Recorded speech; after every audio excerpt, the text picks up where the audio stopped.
Chapter 703. However, in the next second the manager changed the topic. Is that watch real? I think those 5 watches don't look like the one elder miss is wearing. Song Yao was speechless. The fashion company the manager was talking about was Jasmine's father's company. Song Yao knew Bei Yunj well. Bei Yunj would never use Jasmine's imitation. Bei Yunj inadvertently glanced at her chat and leaned over to say, "My watch. Jasmine's father gave it to me." She did not know much about watches. She just thought that it looked quite pleasing to the eye, so she wore it. Song Yao was speechless. That person in power actually gave it to her personally? "Yunj, do you know Jasmine's family too?" Bei Yunj replied, I know his grandfather too. Last time, Tich and Jasmine's parents, including their grandfather, had video called her alone. However, she was working on a project and hung up after chatting for about 10 minutes. She could understand why a student's parents would want to talk to her about something like this. After all, it concerned Jasmine and Tich's future. However, hearing this, Song Yao felt that something was strange. Did she meet his parents? "Yunj, you and Jasmine are." Song Yao hesitated. "Don't think too much." Bei Yunj's eyelid twitched and she stopped biting the octopus ball. "I used to work on projects with Jasmine and Tich, so I know them." With that said, Song Yao's hands trembled unconsciously. But it was not unexpected. After all, her Yunj could even do something like recommending someone. It didn't seem strange that she knew Jasmine and Tich's parents and grandfather. 12-inch. Oh right, this watch is for you. Bei Yunj remembered and took out a box from her pocket. "It's from Jasmine's family. I sent an extra one." Jasmine talked to Bei Yunj for a long time before Bei Yunj agreed to not tell Song Yao that he was the one who sent this watch. After all, it was impossible for Jasmine to give something to a girl to be cheap. However, Song Yao would definitely not accept anything too expensive. Bei Yunj's watch and Song Yao's watch were not in the number of releases. The only difference was that the one Bei Yunj was wearing was handmade by a famous designer from the VMO industry. As for Song Yao's design, Jasmine had stayed up all night for a month to learn how to design from that designer. The professional part was still handed to the VMO team. Song Yao's thin eyelids moved. "Is this extra?" Bei Yunj turned around and saw the carvings on the watch. As Bei Yunj, she thought that Jasmine was just not clear-headed occasionally and had written half of the report about Song Yao. She did not expect that the moment he encountered Song Yao, the thing on his neck became a decoration. Bei Yunj suddenly thought of another problem. She lowered her head, turned on her watch and looked inside. Bei Yunj. At this moment, Song Yao was a little strange. "Yunj, why are there 2 more dots on your letter?"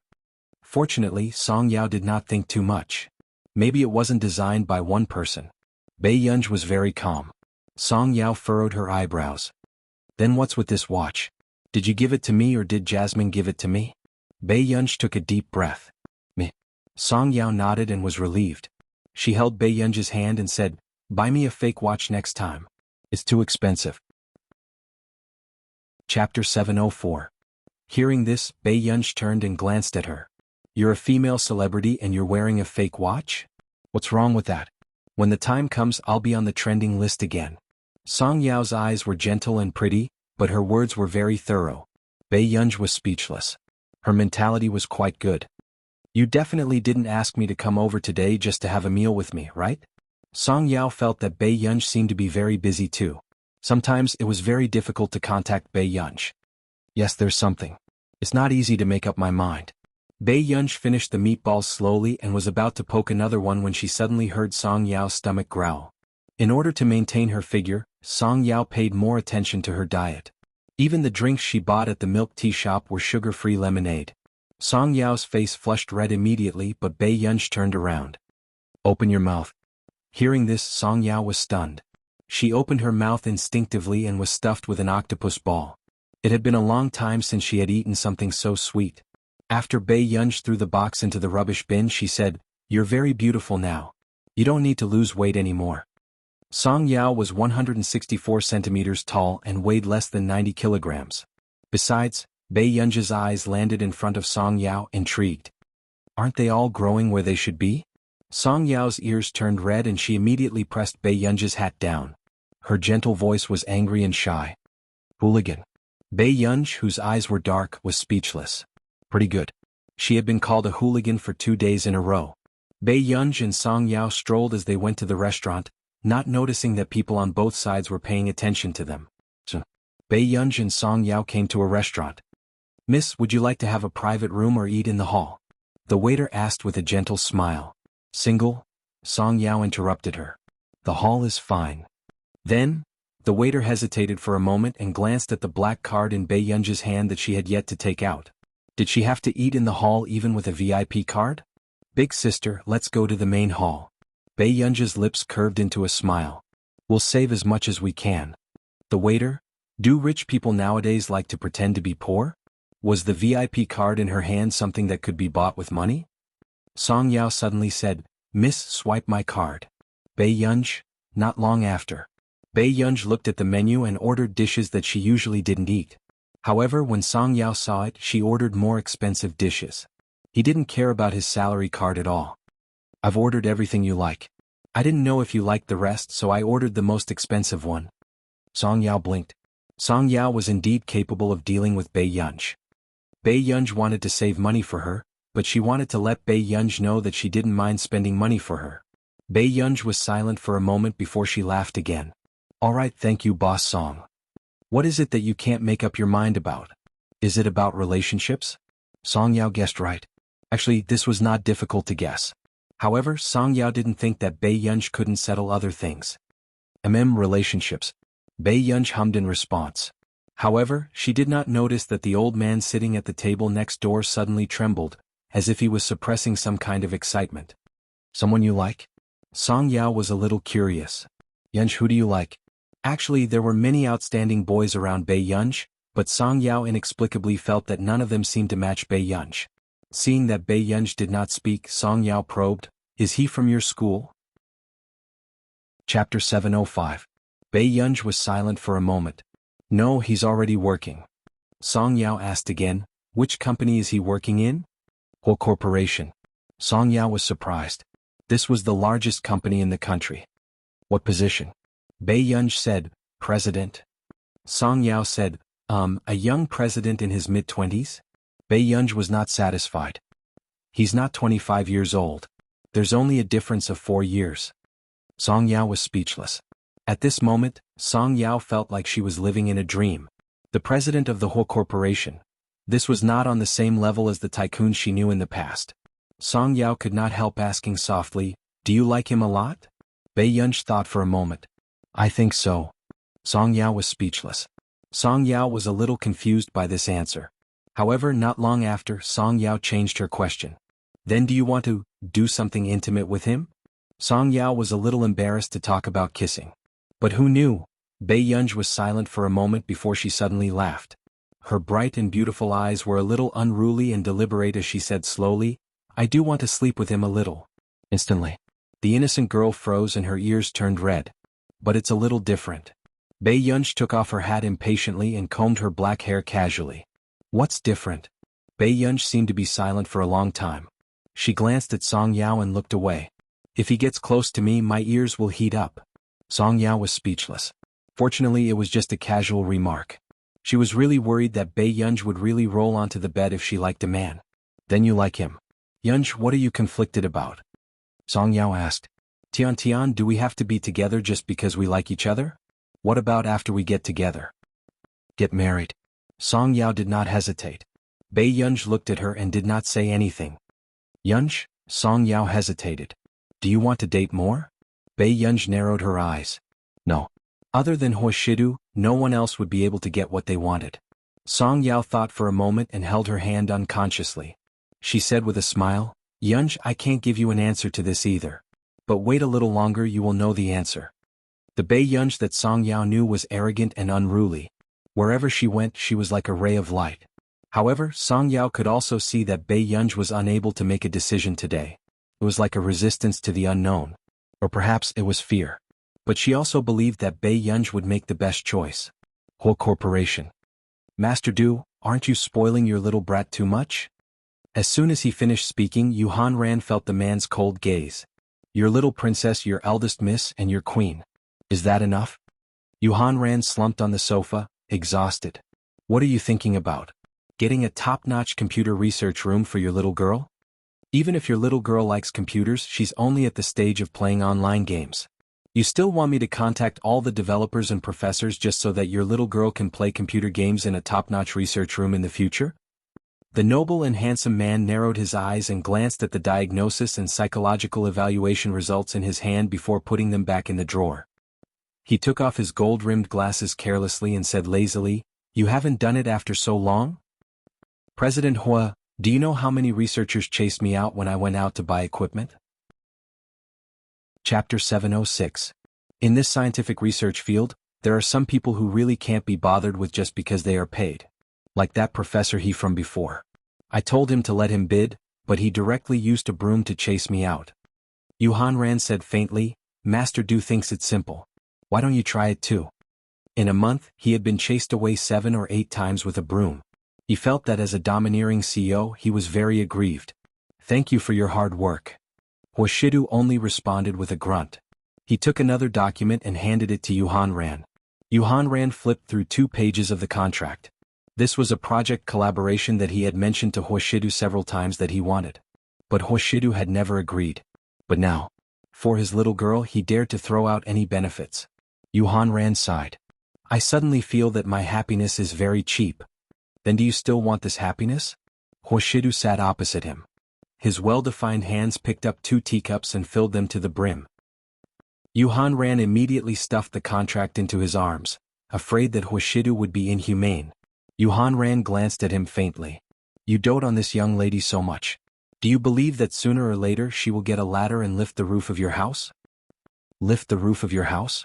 The man looked up halfway, his tone light and lazy. Yuhan Ran was speechless. Fine. There was no saving this person. Then, just as Yuhan Ran was about to remain silent, someone suddenly walked in from the door. Old Mr. Fernandes pushed the door open angrily. "Hoshidu, that girl is a vixen." Yuhan Ran, who already knew the old man, was stunned. Then he laughed. He knew who the old man was talking about. "She's a vixen. She seduced Master Du so badly." Yuhan Ran teased. When the old man heard this, he turned around and looked at Yuhan Ran expressionlessly. Yuhan Ran was speechless. "Okay, sorry to disturb you." Yuhan Ran put down his teacup and left silently. The old master of the Fernandes family was not a good-tempered person. He did not have the guts to provoke him. "You went to see her again?" The man's voice was low and indifferent. His good-looking and seductive eyes were filled with laziness and indifference. The old man knew that his grandson had never liked him and the Fernandes family. Even his nationality was from his mother. "I just want to meet your future girlfriend, right? But that girl is so irresponsible at such a young age." The old man was furious. "You've clearly taken my money. Why aren't you doing anything?" "She returned it to you." Hoshidu knew Pei Yunja's character better than anyone. "But she still fooled me. How can she bully the elderly like this?" The old Mr. Shidu. "Shidu, you have to change to another girl. This girl doesn't look like a good girl." Hoshidu did not speak. It was obvious that he did not intend to pay attention to him. At that moment the old man panicked. "Do you know?" "Really?" The man's indifferent and noble eyes did not reveal any surprise. Instead, his tone was light and unhurried. "You're not getting married either?" The old man felt dizzy. "If the young lady resists, I can't force her to get married in the future." It sounded like he didn't care much about it. Chapter 707. Did that girl drug you? The old man was about to explode from anger. "I still have a meeting later. You should go back early." The man glanced at his watch, then looked up and said methodically, "Don't find trouble with her. If that young lady is unhappy, I don't think anyone will be happy." His meaning was obvious. If the old man made that young lady unhappy, Hoshidu would make him regret it. "Are you threatening me? Do you think I'll be afraid?" The old man stood up angrily and left quickly after he finished speaking. In the long corridor, the butler followed beside the old man and asked tentatively, "Old sir, what should we do now?" He had heard the conversation between the old man and Mr. Hua clearly and did not dare to interrupt. The butler's eyelids twitched. "But that card has been cancelled." When the old man heard this, he held his breath and was at a loss for words. After the old man calmed down, he turned to look at the butler and asked for advice. "Why don't we transfer some money to her card?" The old man's eyes lit up and he felt that it was a good idea. "Sure. Quickly arrange it." The butler hurriedly agreed, but he was afraid. If Miss Pei still did not agree, the old man might even cheat Mr. Hua into marriage. Why was this little girl so fast? "Why don't we meet Miss Pei next time?" the butler asked. Bei Yunj returned to the Computing Institute and did not realize that she had made the top 10 headlines. The title was hashtag Song Yao's private meeting with a same-sex friend hashtag. The next day, the discussion topic soared. What did I miss? A little white flower can even make it to the trending searches if she has a secret meeting with a same-sex person. Did she buy it? Originally, this should have been posted by the other party to specially slander Song Yao. However, unexpectedly because of Bei Yunj, whose face was a little blurry, the popularity continued to rise. However, these words gradually made the netizens focus on Bei Yunj and their attitude changed drastically. A sugar daddy? No way, no way. A sugar daddy's looks are off the charts these days? Even with such poor quality pixels, I can feel this young lady's divine face. No way? But I've always felt that SY has a backer. Fans don't reply. If you reply, you're right. Little white flower is so pitiful. Didn't she call herself an otaku killer? Why is it a sugar daddy? Cry. Ha ha ha, after watching so many female sugar daddies for so many years, Song Yao's sugar daddy is a clear stream. I announced that Song Yao wins this round. As Song Yao's fan, I didn't expect that the first time my sister Yao was praised was because of the sugar daddy's looks. Dog head. I can ask for 10 of them at once. Big sister sugar daddy, is it convenient for you to debut? Even through the screen I feel like you're the person I love. In the morning, the manager was still trembling. Her artist had been defamed, but the public relations department might not care about her. Hashtag when will Song Yao's sugar daddy debut hashtag? Hashtag do I still have a chance to be liked by Song Yao's sugar daddy hashtag. The agent gritted his teeth, took a deep breath and opened the office door. However, she didn't expect that there would be so many people staring at her from outside. After all, there were too many people defaming Song Yao. What's more, this time he was directly slandered, saying that the young mistress was his sugar daddy. Is Song Yao's sugar daddy real? Before the manager could say that she was crazy, she heard another voice. I'm envious because Song Yao is definitely the first person to have a sugar daddy who has gained nearly 500,000 fans. The scariest thing was that this was only the popularity in the morning. Chapter 708. What did you say? The manager's face was filled with fear and his voice was trembling. 500,000 haters? Everyone was speechless. After a while, the staff beside her explained, they're not haters, they're CP fans.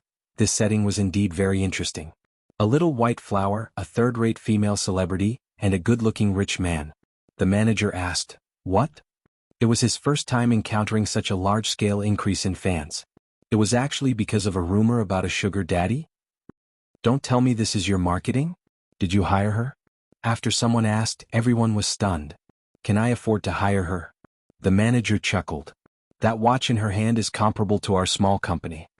Hearing this, everyone sucked in a breath of cold air. It was really a sugar daddy? At this moment, the expression of another female manager, who seemed to be listening unintentionally, did not look too good. Before Song Yao appeared, the entire company's resources were placed on her artist, AI Rulin. However, ever since Song Yao appeared, her resources had almost surpassed AI Rulin's. And now, Song Yao's reputation had actually changed for the better through a scandal. Wasn't this the biggest disadvantage for her? Isn't Song Yao cutting off her own future by doing this? Do you think a big director will find an artist like her? With that said, the manager left with a dark expression. Seeing this, the others felt a little awkward, but they hurriedly said, Song Yao has a sugar daddy anyway. What's there to be afraid of? Song Yao's manager's expression did not look too good. Who told you that it's a sugar daddy? That's Song Yao's good friend. Soon. Song Yao also found out about this and got the studio to release a statement quickly. She did not plan to care about anything else. However, she did not expect Song Yao to become the ultimate beneficiary of this matter. She was even angrier. Until someone reminded her that her attention was on the two watches in Song Yao and Bei Yunj's hands. In the afternoon, they searched the books. On the headlines there were two new terms about Song Yao. Hashtag Song Yao's sugar daddy wears a fake watch. Hashtag Song Yao's fake watch. Hashtag the ranking of the terms was neither up nor down for a long time before it suddenly appeared at the top of the list again. Shinrui Media. Are you sure there's no problem this time? The capable female manager asked. Sister Lisa said it herself. Song Yao's manager boasted in their company about how expensive Song Yao's sugar daddy's watch was. But what was the result? Sister Lisa checked and found that there was no such model. After that person finished speaking, he was somewhat gloating. Who would dare to wear fake goods these days? However, Song Yao's sugar daddy insisted on pretending that he was rich. He had a watch worth tens of millions of yuan and even gave Song Yao one. Wasn't this just asking for trouble? Then continue to release the news. I don't want an artist that has the same type as my artist to still be able to jump around in front of me, the woman said calmly. There won't be a problem this time.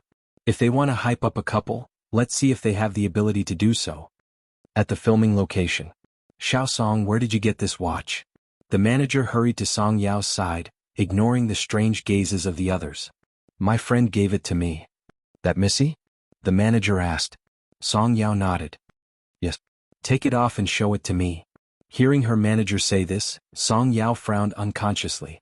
But in the next moment, he obediently took off his watch and gave it to her. A few minutes later, the manager was puzzled. Your watch seems to be real. It has such a model. What's wrong with your Missy? Chapter 709. Maybe it's not within the range of release. Song Yao thought for a moment. The manager was speechless. Was this what she meant? What did it mean that it was not within the range of release? He still did not know which wealthy family in the country could get in through the back door on a product jointly released by our nation's #1 fashion company and VMO. Did something happen? Song Yao regained her senses and immediately snatched her manager's phone, wanting to see the headlines. Then, just as the manager was panicking and did not know how to explain, she looked down and realized that there was no black post on her phone. What's going on? Where's the black post? The manager was stunned. This was the first time she had encountered such a strange thing. Song Yao's eyelids twitched. She felt that her manager was acting strangely and returned the phone to her. In Xinrui Media, the expressions of the staff changed. What the F***CK? The assistant who had just chatted with the director asked. What's wrong? Song Yao's post. That person was stunned. They're all gone. Even our accounts have been banned. Hearing this, the assistant's expression changed and he immediately questioned, Are you kidding me? How can you be banned? The 20 to 30 accounts I have are all gone. That person looked sad. Call them and ask. The assistant was anxious. However, they did not expect that when they called the company to ask, the other party was not as polite as before. Instead, they said that they had posted too many illegal things today, so they were banned. Besides, those accounts would not be returned in the future. The staff of Xinrui Media was furious. Do you believe that I'll sue you? It's up to you, but let me remind you that no matter where you post the draft today, there won't be a second result. With that said, the other party hung up and did not even have the intention to say anything more. But at this moment they had already regained their senses. Previously they had posted many posts to step on Song Yao, but nothing had happened. But today all of their accounts had been banned. It was obvious that they had posted someone they shouldn't have. Everyone felt an inexplicable chill run down their spines. In the past, there had been many sugar daddies in the industry, but such a thing had never happened. But what was with Song Yao's sugar daddy? Who was this person? Did she have such a strong background? How could this be? The assistant murmured with a pale face. But that person's pixels were so blurry. This couldn't be considered exposure, right? Why was there such a tight security measure for that person? The director of Xinrui Media also found out about this. Her expression did not look too good as she quickly called her acquaintances. However, she didn't expect that her friends who were usually so close to her, would all avoid her like she was a snake or scorpion. Even the company's partner who was in the middle of signing a contract had broken the contract at the last minute. This made the director's hands and feet turn cold. For the first time he felt that he had offended someone he shouldn't have. Who was Song Yao's sugar daddy? I really didn't expect that I would personally report Master Pei's scandals one day. Si Qingyan clicked his tongue. What a messy company. They don't even know who they're messing with. Zhong Shenglin sneered. The importance that the higher-ups attached to Bei Yunj was no less than the secrecy of the nuclear engineering experts back in the day. Chapter 710. Si Qingyan thought for a moment and found Jasmine on their private messaging app. He sent him a message. Jasmine's father's company, the Lorenzen Corporation, issued a global statement. Lorenzen Corporation, thank you for your support for the joint watches of Lorenzen and VMO. We will continue to contribute everything to the fashion trend. In addition to releasing 5 watches, the chief designer, Theodore, also gave his annual work to a talented young lady. Picture. After the message was sent, when everyone left comments, they realized that the official account had been broken in the comments section. Lorenzen Corporation. Congratulations to Mr. Theodore for successfully chasing after a celebrity. The big boss said that Mr. Theodore must treat us to a meal. Picture. The photo released by the Lorenzen Corporation's official account was indeed more exquisite and designed than the other 5 watches. In the comments section, the photo posted by the Lorenzen Corporation was very blurry. They could only see a watch that Theodore had personally designed on a slender wrist. It was obvious that the owner of this photo was the young lady mentioned by the Lorenzen Corporation. Everyone was itching to know what kind of god it was. It was actually a watch that Master Theodore had personally designed. On the other side, when Xian Rue Media saw that screenshot with bad pixels, they instantly felt terrible. Wasn't that a screenshot of Song Yao's sugar daddy's photo they had taken? It was actually designed by Master Theodore himself. The people in the public relations department were stunned. Where did Song Yao find this sugar daddy? Was this sugar daddy an immortal who had descended to the mortal world to undergo a tribulation? Why didn't you investigate more? The director was furious and swept the things on the table to the ground. Director, that watch was just issued by the Lorenzen Group? The assistant felt wronged and flustered. Meanwhile, the female director's heart was already in a mess. What should she do? Song Yao's man actually had such a powerful background. In the future, how would she dare to do anything to Song Yao? Bei Yunj, who was in the research lab, did not know that the weather outside had changed. Seeing Bei Yunj walk out, Si Qingyan was still sitting by the long corridor and whistling. Master Pei, how is it? When will the project end?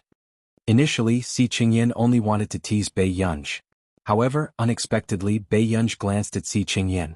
It's not a big problem. After this project is done, I can take a break. Si Qingyan couldn't react in time.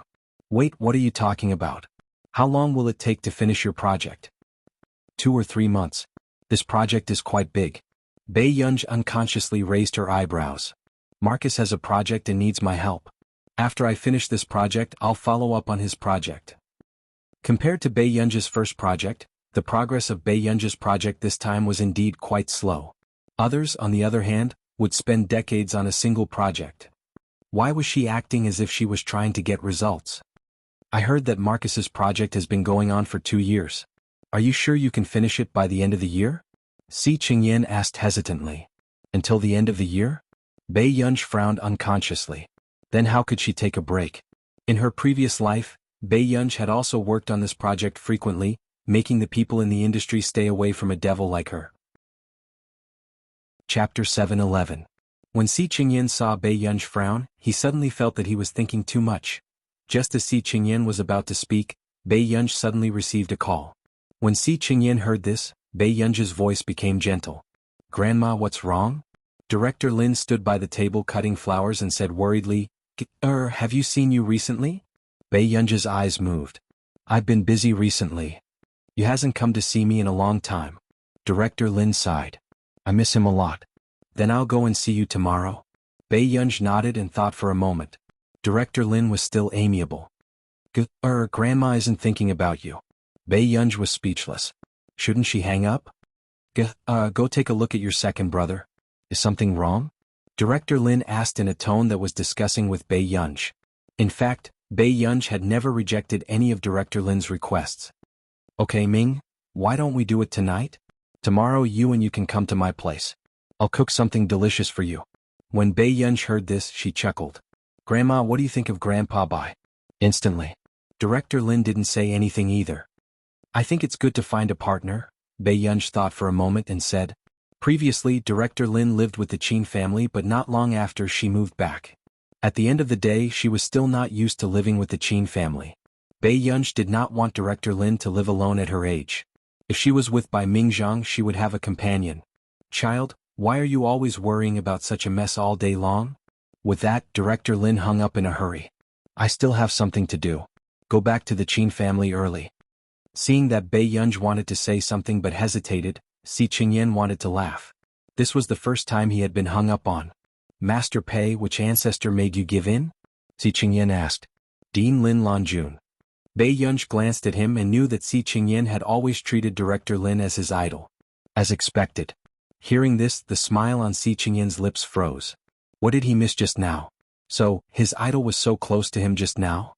Master Pei, are you going to Director Lin's house? Si Qingyan was a little excited. No, let's go to the Qin clan. Bei Yunj glanced at him and then left the Computing Institute. Qin family's old residence. Second young master, don't continue with the album. Your hearing is still recovering. What you're doing is counterproductive. The doctor had just finished diagnosing Qin Yu and his head hurt even more. Well, brother Yu is going to release an album in 2 months. We can't delay it, doctor. Doctor, can you think of a way to treat it as soon as possible? 2 months? With second young master's condition, he'll need at least 4 months to recover. The doctor frowned. When old Master Qin heard this, his face darkened. He had not lost his hearing in old age yet, but Qin Yu had suffered such a serious injury because of recording a variety show. You're not allowed to make another album. Before your ears recover, you're not allowed to return to your lousy company. Old Master Qin was infuriated. The arrogant and handsome man's eyes were as dark as ink and his voice was lazy and perfunctory. Okay, I'll listen to you. Who knew? The old master turned around and instructed, guard the door. Second young master is not allowed to take a step out for the next 4 months. Qin Yu was speechless.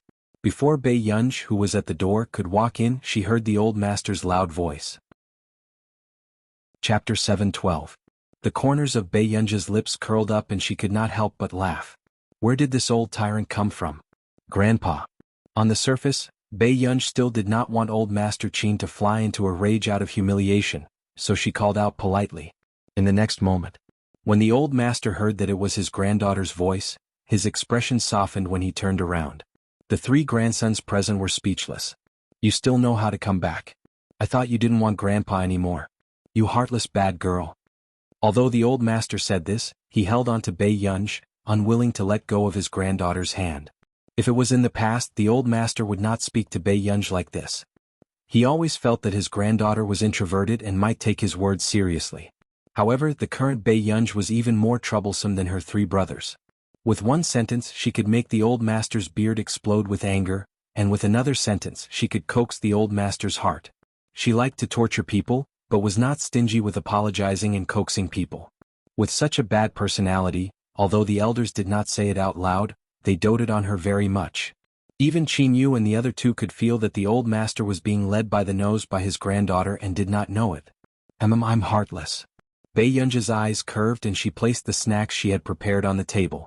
She smiled lazily. Old master, do you want to try the dessert that your heartless granddaughter queued for 2 hours to buy for you? Hearing this, the old master turned around and realized that Bei Yunj was still carrying a box of exquisitely packaged desserts. He could not hide the joy on his face, but he still coughed lightly. So be it. Why did you bring desserts? Bei Yunj smirked and did not say anything else. The old master's health was not good and he could not eat sweet things. However, the old master did not take it seriously and often ate desserts secretly. He was often caught by the butler and reported to Bei Yunj. Although Bei Yunj had a headache, there was nothing she could do. She could only call the old master from time to time and reason with him. The old man probably hadn't eaten anything sweet during this period of time. Carefree Love Book Network. It just so happened that Bei Yunj knew that the desserts in this shop had always been sweet and tasty with very little sugar. That was why she had specially queued up to buy it for old master. Grandpa. Qin Yu suddenly spoke. The old man did not even turn his head. No, in your dreams. Qin Yu's thin eyelids twitched and he said, I want to go out tomorrow. The old man almost lost his temper, but he held it in. His face darkened. What are you going to do? I'm going to the company to get something. Then let the manager do it. After the old man finished speaking with a cold face, the manager beside him felt his legs go weak. It was indeed not easy for Brother Yu to grow up in such a high-pressure environment. Qin Yu's eyebrows moved and he licked the tip of his teeth lightly, not knowing what to do with the old master. Everyone in the recording studio will be waiting for me tomorrow. Moreover, even if I don't go out, won't I still have to listen to you shout? The old man was furious. You're still twisting words and forcing logic, aren't you? Qin Yu's eyebrows moved. Wasn't he telling the truth? You can go out, but you can't go to the recording studio. You can't go back to the company. The old master said. But, before Qin Yu could agree, he heard the old master say, besides, Gur has to follow you before I agree to let you go out. Bei Yunj's action of drinking tea paused. Qin Yu looked at Bei Yunj, but he was a little conflicted about his Gur going to his company. Chapter 7:13. No, Gur still has summer homework. Where will she find the time to go out with me? Qin Yu immediately retorted. Hearing this, it was only then that Bei Yunj suddenly remembered that she still had summer homework. This kind of familiar yet unfamiliar task was speechless. However, in her previous life, Bei Yunj had skipped grades too quickly, so she did not do much winter and summer homework. However, not long after, Bei Yunj remembered the mission Director Lin had given her. Suddenly, everyone heard Bei Yunj say, "I don't have much winter homework either." Not only Qin Yu, but even Qin Luyan and Qin Lang, who were beside him, could not help but look at Bei Yunj. Although they had not seen Gur much during this period of time, they often sent messages to Gur. However, they could still feel that Bei Yunj was indifferent to them. But in the end, Qin Yu had actually made it unknowingly. Gur was even willing to go out with him. Qin Luyan's expression was calm, but Qin Lang's displeasure was written all over his handsome face. Qin Yu must be playing hard to get. Gur was still young and did not know how sinister people were. Qin Lang was furious. Old Master Qin was also surprised. He did not expect Bei Yunj to agree. He thought that his 3 useless grandsons had not made any progress at all. "Grandma wants to see second brother tomorrow," Bei Yunj said. Instantly everyone understood. So it was because of Director Lin that Bei Yunj was closer to Qin Yu. "Director Lin, then let your second brother go with you, Gur." The old master agreed. At this moment, Qin Lang suddenly interrupted, "I want to see Grandma too."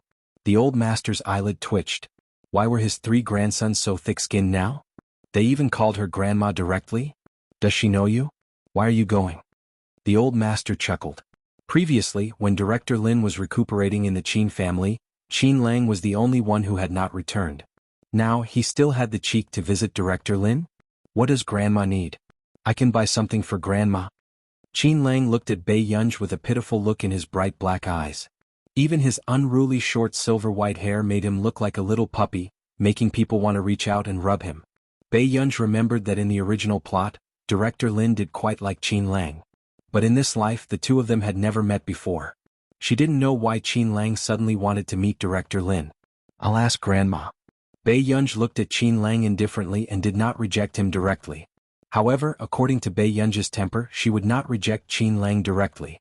At this time, before Qin Lang could rejoice, he felt a cold gaze from somewhere.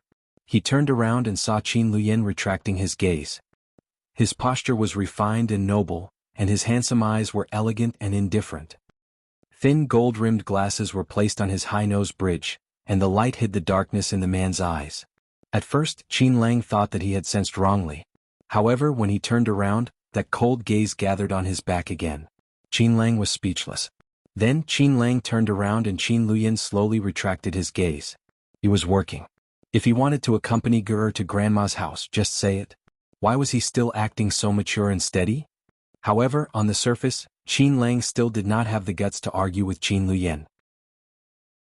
Chapter 7:14. When his eldest brother was ruthless, he could even throw his parents overseas, let alone him. Qin Lang took a deep breath and smiled again. "I think it's better for eldest brother to go with us. As the heir of the Qin family, we should visit them." Turning around, Qin Lang asked, "Eldest brother, what do you think?"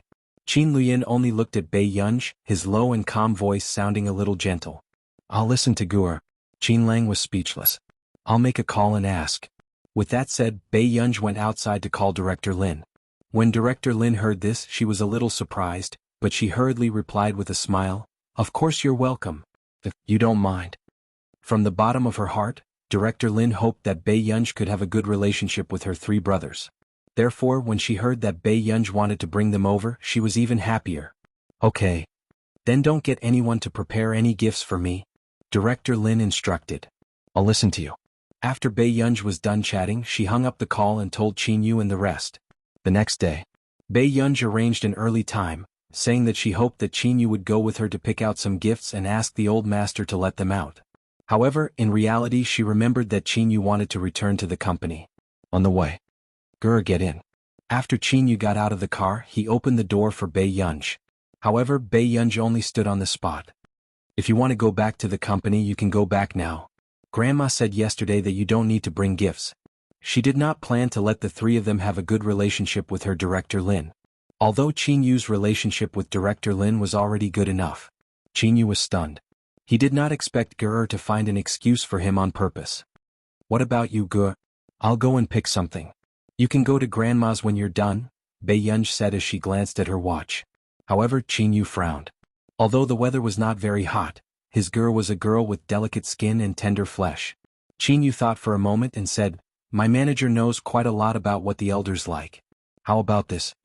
Accompany me to the recording studio and wait for my manager to choose. What do you think? Hearing this, Bei Yunj looked a little tempted. After so many times, she still couldn't find a gift that director Lin liked. Perhaps he really had to try it on someone else. Okay, thank you. Bei Yunj nodded. Qin didn't mind Bei Yunj thanking him and only smiled. Don't worry. Second brother will definitely satisfy Grandma. Bei Yunj's eyebrows moved and she glanced at Qin. After a while he nodded. Seeing this, joy appeared in Qin eyes and his lips curled up. Very quickly he sent a message to his manager and brought Bei Yunj to the company. Downstairs in the company. This had already caused a commotion. Film Emperor Qin. Someone said in a low voice, trying to suppress his excitement. Hey, who's that girl beside Film Emperor Qin? Someone asked subconsciously. However, soon someone recognized Bei Yunj's identity. It's the eldest young lady of the Qin family, Bei Yunj. Bei Yunj? I like her too much. She's a cool and beautiful young lady. It's a pity that the 4th season of This Journey doesn't have any scenes left for Pei Pei. Yeah, they even blocked the interview. It's probably because the Qin family doesn't want Miss Pei to debut. Hearing this, everyone was heartbroken. Such a beautiful young lady should belong to everyone. P.S. There are still 1 to 3 chapters left. It's slower. After I finish writing the first chapter, we'll continue to add to the top 10. Old Su can't write too many chapters. He can only guarantee the quality. At most, there will be 6 to 8 chapters. Chapter 7:15. Fortunately, the employees of this company had a clear rule, so no one took photos. Qin Yu brought Bei Yunj to the recording studio upstairs. Brother Yu, do you have anything you want to drink? The assistant walked over and said with a smile. However, her eyes could not help but stay on Bei Yunj with fiery eyes. Why was Brother Yu's sister so beautiful? She was indeed the best actor's sister. Feeling the female assistant's gaze, Qin Yu turned slightly and blocked her view of Bei Yunj. Warm water and a cup of cappuccino. Qin Yu knew that Bei Yunj liked to drink sweet things. However, when the female assistant felt Qin Yu's possessiveness towards his sister, her eyelids twitched unconsciously. She really wanted Best Actor Qin's fans to see how their cold and abstinent Best Actor Qin was obsessed with his sister. The female assistant felt that Best Actor Qin's gaze was a little guarded against her. She said with a fake smile, "We girls actually like beautiful girls too." Hearing this, Qin Yu nodded slightly and looked at the female assistant even more guardedly. Just keep a proper distance. The assistant was speechless. What kind of strange boss was this? The assistant went to prepare the drinks, while Bei Yunj had already gone to the recording studio with Qin Yu. Bei Yunj had never been to a recording studio before. It was her first time there, so she found it quite interesting. Yo, Brother Yu, where did your sister come from? The moment Qin Yu heard his friends teasing, he pulled Bei Yunj's shoulders towards himself calmly. His arrogant and handsome eyes were languid, but there was a cold warning in them. I brought her from home. Hearing this, the boss of this company, Yang Xian, finally regained his senses. This was Qin Yu's biological sister. Yang Xian was in disbelief. He thought that Qin Yojiao was already beautiful enough, but he didn't expect this real young lady to have really inherited the Qin family's unique appearance. She was simply a living god. Gorgeous ebook. The girl was excessively beautiful. She was wearing a casual white dress, but it outlined her slender waist, making one's heart itch. However, her bright eyes were languid, but there was a hint of coldness in them, making people not dare to blaspheme her. So it's our little sister. Yang Xian showed great enthusiasm and took 2 steps forward, but was blocked by Qin Yu. Mine, not yours. Qin Yu smiled. Yang Xian, wasn't this person too petty? However, to be honest, the only time he saw Qin Yojiao was when Qin Yojiao came secretly. However, the person beside Qin Yu was brought here by Qin Yu himself, who said that the young masters of the Qin family only doted on the real young ladies. This pampering was obviously very real. Mr. Qin, let's discuss your arrangement. The woman next to him had a gloomy look in her eyes. If she didn't think that Qin Yu was indeed very talented in this aspect, she wouldn't want to work with him either. Hurry up and do your arrangement. After saying that, Yang Xian suddenly realized something. Oh right, are your ears okay? Why don't we just put it on speaker instead of headphones? No. This voice did not come from Qin Yu, but from the woman just now. Julie Min. He had won 3 large-scale music arrangement awards in the country. He was indeed a very talented arranger. Yang Xian froze. Qingyu said, "Put on your headphones." Qingyu. Suddenly, a voice sounded from the side. Everyone was stunned and looked at Bei Yunj instinctively. Chapter 7:16. Bei Yunj was silent for a moment before she said slowly, "Grandpa asked me to watch over you." Her meaning was obvious. If anything happened to Qingyu, she would not be able to explain it to the old master. This was also the first time Bei Yunj had taken the initiative to mention something to Qingyu. After a while. Only then did the others hear it. Their best actor Qin suppressed his laughter and asked, Are you concerned about second brother?" Everyone was speechless. With all due respect, they really couldn't tell that this elder young miss was concerned about him. Wasn't best actor Qin's expectations of his biological sister a little too low? Zhu Limin, who was beside her, could not help but sneer when she saw that a rich young lady with no ability dared to criticize her professional matters. "Mr. Qingyu, I respect you. You're a very talented person. But you have to know what kind of benefits and opportunities our cooperation can bring you." Zhu Limin's tone was slightly arrogant. "Actually, Qingyu, you should know very well that you've been at a bottleneck for a long time. Besides, the reason why you're so popular is because of your movie achievements and this face that is indeed worth mentioning." With that said, the people in the recording studio did not dare to speak. They could feel the tense atmosphere. Yang Xian's expression did not look too good either. He was a little angry at Zhu Limin's attitude. But in the next moment, a faint snort attracted everyone's attention. Bei Yunj turned around and picked up the cappuccino her assistant had brought over. She said slowly, "What you lack you see what others have. It's quite realistic." Everyone was speechless. This elder young miss of the Qin family seemed a little wild. No one in the industry had ever insulted Zhu Limin like this, right? Indeed. Her biological brother was still her biological brother. Although it seemed like this elder young miss did not like her biological brother very much, she could not stand others insulting him. At this moment, Qingyu only called out to Ger, but the smile on his lips could not be suppressed. Yang Xian glanced at Qingyu. 85 Where was his future? Would he be so happy that his sister insulted someone for him? Didn't he know that he would be the one to bear the consequences? Just as expected. The next moment, Zhu Limin slammed the table and stood up with an ugly expression.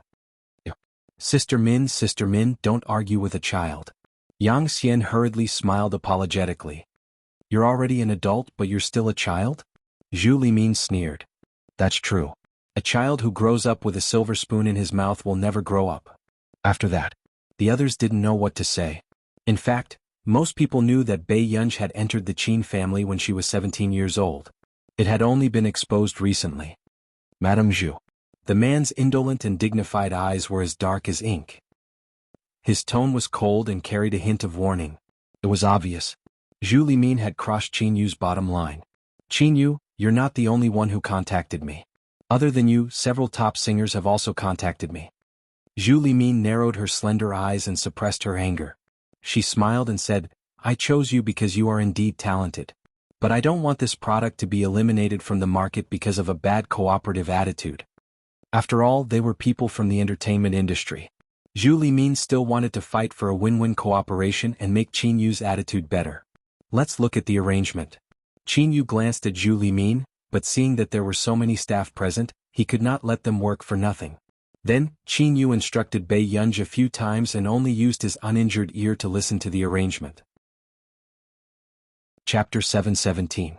Zhu Limin pursed her lips and endured it before she started to discuss the arrangement again. Yang Xian leaned over wanting to change the topic with Bei Yunj. He asked, "What did brother you say to you just now?" "He told me to ignore you." Bei Yunj glanced at him slowly. Yang Xian was speechless. Was he human? He was even wary of his brother? However, looking at Bei Yunj's aura and personality, Yang Xian found it hard to imagine that this was someone who grew up in a welfare institute. When he first heard this news, he thought that Qinyu's biological sister was probably an introverted and timid girl. However, he never thought that she would have such a personality. Yang Xian did not dare to talk too much. He only chatted intermittently, praising Zhu Limin for her talent and how many awards she had won, so that Bei Yunj would not be so rash. But who would have thought that the girl next to him would remain indifferent, her expression calm and composed? Half an hour later, Zhu Limin frowned and started to make things difficult for the assistant from just now. "Who asked you to add something to my water?" The assistant was stunned. "I'm sorry, Miss Zhu. I didn't know that you don't like honey water." This is lemon honey water. It's used to moisten your throat. Brother you often. Before she could finish speaking, Zhu Limin stuffed the cup into the assistant's hand. The cup lost its balance and fell onto Zhu Limin's body. Zhu Limin could not help but scream. Bei Yunj, who was beside her, could not help but raise her eyebrows when she saw this. She looked like she was watching a good show. However, unfortunately, Zhu Limin happened to see Bei Yunj. Are you gloating? Zhu Limin's expression darkened. Miss Zhu, you're thinking too much. Bei Yunj glanced at her and quickly smiled. I only planned to watch the show. Yang Xian was speechless. Qin Yu's biological sister was really amazing. It was his first time hearing someone answer in such a serious tone. It made him furious. You. Zhu Limin had just stood up when Qin Yu, who was beside her, spoke. Xiaofan, who asked you to pour water for Miss Zhu? Yifan was at a loss. No, Qin Yu asked in return. Did I give you a salary to let you work for someone else? Yifan froze. After a while, Yifan could not help but take another look at Qin Yu before she carefully glanced at Zhu Limin, who was about to explode from anger. Zhu Limin's face darkened. She picked up the blue handbag and sneered. Film Emperor Qin is really amazing. He's protecting his sister and his employees.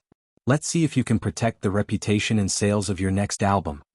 After that, no matter what Yang Xian said, Zhu Limin left with a dark face. Before Zhu Limin left, she said sarcastically, I'd like to see which musician Film Emperor Qin can find to work with to get out of this crisis. After that, Zhu Limin had also disappeared from everyone's sight. Yang Xian turned his head and comforted everyone. It's not anyone's fault. If she's gone, so be it. Anyway, is this the first time our Film Emperor Qin is tearing someone apart? All the employees, Film Emperor Qin himself, Yang Xian changed the topic. It's about this, indeed. Just as Zhu Limin had said, this was a crisis. When they had exposed it back then, they had specially caught the public's appetite. They said that the musician this time was a symbol of the music industry. Now that Zhu Limin had left, where were they going to find a symbol? If they found some lousy ones, they might be scolded to death. Especially the company. P.S. Third update. Be good and stay in the 7th place. I'll update in the afternoon. On the first day, maintain the ranking. There should be more updates. Bench. I've organized a monthly ticket lottery. Thank you for your support. Chapter 7:18. If he found someone with a low status, not only would he be mocked by others, his fans would also scold the company for being useless. However, with Qin Yu's current status, it was quite difficult to find someone who was on par with him. Besides, what Zhu Limin said was not entirely wrong. Most of Qin Yu's development was because of the popularity of his movie. However, this was not Qin Yu's intention. Back then, when Qin Yu didn't rely on his family and worked hard to build this company with Yang Xian, he didn't have such good resources. And the path of the domestic music industry was not as easy as the film industry. Therefore, Qin Yu could only try acting at that time. Yang Xian had always felt guilty. Because Qin Yu's musical talent was indeed very outstanding. However, because of the popularity of the movie, it was easy for everyone to ignore Qin Yu's musical talent. Then who else can we find to replace Zhu Limin? Hearing this, Yang Xian also looked troubled. Zhu Limin was a veteran gold medal musician. It was even more difficult than ascending to the heavens to contact a musician like Zhu Limin in the country. Let's try contacting someone overseas. The main theme of this album is a national-style song. Qin Yu pointed at the score with his slender fingers. His ink-like eyes were relaxed and his temperament was languid. He was extremely sexy. Only 2 foreign musicians have tried our national style. The effect is not bad. Hearing this, they immediately knew who it was. One was Country R's Prani. The other was from K Country, but because she slandered Country A, she ended Country A's development. Looking for that person from K Country was courting death. As for finding Prani from Country R, that was also quite difficult. But I heard that she has a good relationship with the members of the International Musicians Association now. Her value has probably increased a lot recently. She might not accept our invitation either. Yang Xian frowned. At this moment, a staff member beside him suddenly said, I heard that Brother Yu's sister is in the International Musicians Association. Can't you ask her for help? With that said, everyone regained their senses. Yes, that young pianist Qin Youjiao. It was said that Qin Youjiao was also popular in our country now. Come and read. If Qin Youjiao was the go-between, it would definitely work. If it wasn't for the fact that the news released back then didn't match Qin Youjiao's identity. Actually, it was possible for Qin Youjiao herself to cooperate. However, in the next second, Qin Yu's voice sounded with coldness. I only have one sister. After saying this, everyone suddenly shut up and instinctively glanced at Pei Yunj beside them. Therefore, was the fake daughter really out of favor? However, it was obvious that what Qin Yojiao could bring to the Qin family was much more than Bei Yunj. Little fan, go and contact Prani and see if it works. Yang Xian immediately said. The assistant nodded and immediately went to make a call. Unexpectedly, in less than 10 minutes, the assistant returned with an unpleasant expression. President Yang Plani didn't agree. Plus, she and Zhu Limin are friends. Everyone immediately understood what was going on. Zhu Limin acted faster than them. Isn't this Zhu guy too much? Yang Xian was furious when he heard that. Would they only be happy if she caused trouble for them after leaving? Now all paths had been sealed. Yang Xian didn't dare to think that the big shots in the International Musicians Association could be invited. Mr. Du Xiao is also quite suitable. Beside him, Pei Yunj suddenly reminded him. Everyone was speechless. They couldn't even invite Prani and she wanted them to invite the president of the International Musicians Association? Then the question was, did Du Xiao have nothing to do and come to them for a collaboration? P.S. Be obedient and remember to update more monthly votes. The rankings are dropping a little. Chapter 719. The others could not help but feel their eyelids twitch. Yang Xian took a deep breath and smiled. Miss Pei is right. Actually, I think Yun is very good too. Should I ask her to write Spring Night Banquet again? Bei Yunj was speechless. Yang Xian felt that this elder young miss really did not know the hardships of the world. Their company was not as lucky as Yu Manran. He did not know where Yu Manran had met Yun. Ever since Yun wrote songs for Yu Manran, her popularity had soared and was close to Qin Yu's. This year's Golden Melody Award would definitely be Yu Manran. It was said that Yu Manran had already been nominated for the Gretel Music Awards overseas. Yu Manran was going to take the international route? All right. Bei Yunj thought for a moment. Perhaps part of the reason why Madame Zhu had left in such a hurry just now was because of her. Everyone was speechless. Sure, she was really an otherworldly elder young Mississippi. Yang Xian, who was thinking about how to solve the problem, heard his assistant's shocked voice again. Zhu Limin she, what now? Yang Xian was annoyed at the mention of this old woman's name. Let me tell you, you'd better not mention it. She said that she's working with Fei Yi. Instantly, the entire venue fell into silence. Fei Yi was considered a unique singer in the music industry. Besides, it was said that Fei Yi was planning to make a national album this time. In terms of popularity, Fei Yi was not as popular as Qin Yu, but with so many years of experience in the music industry, he had saved many die-hard fans. This time, Fei Yi and Qin Yu had released songs together, so Fei Yi's fans would definitely not back down. This old woman must be doing it on purpose.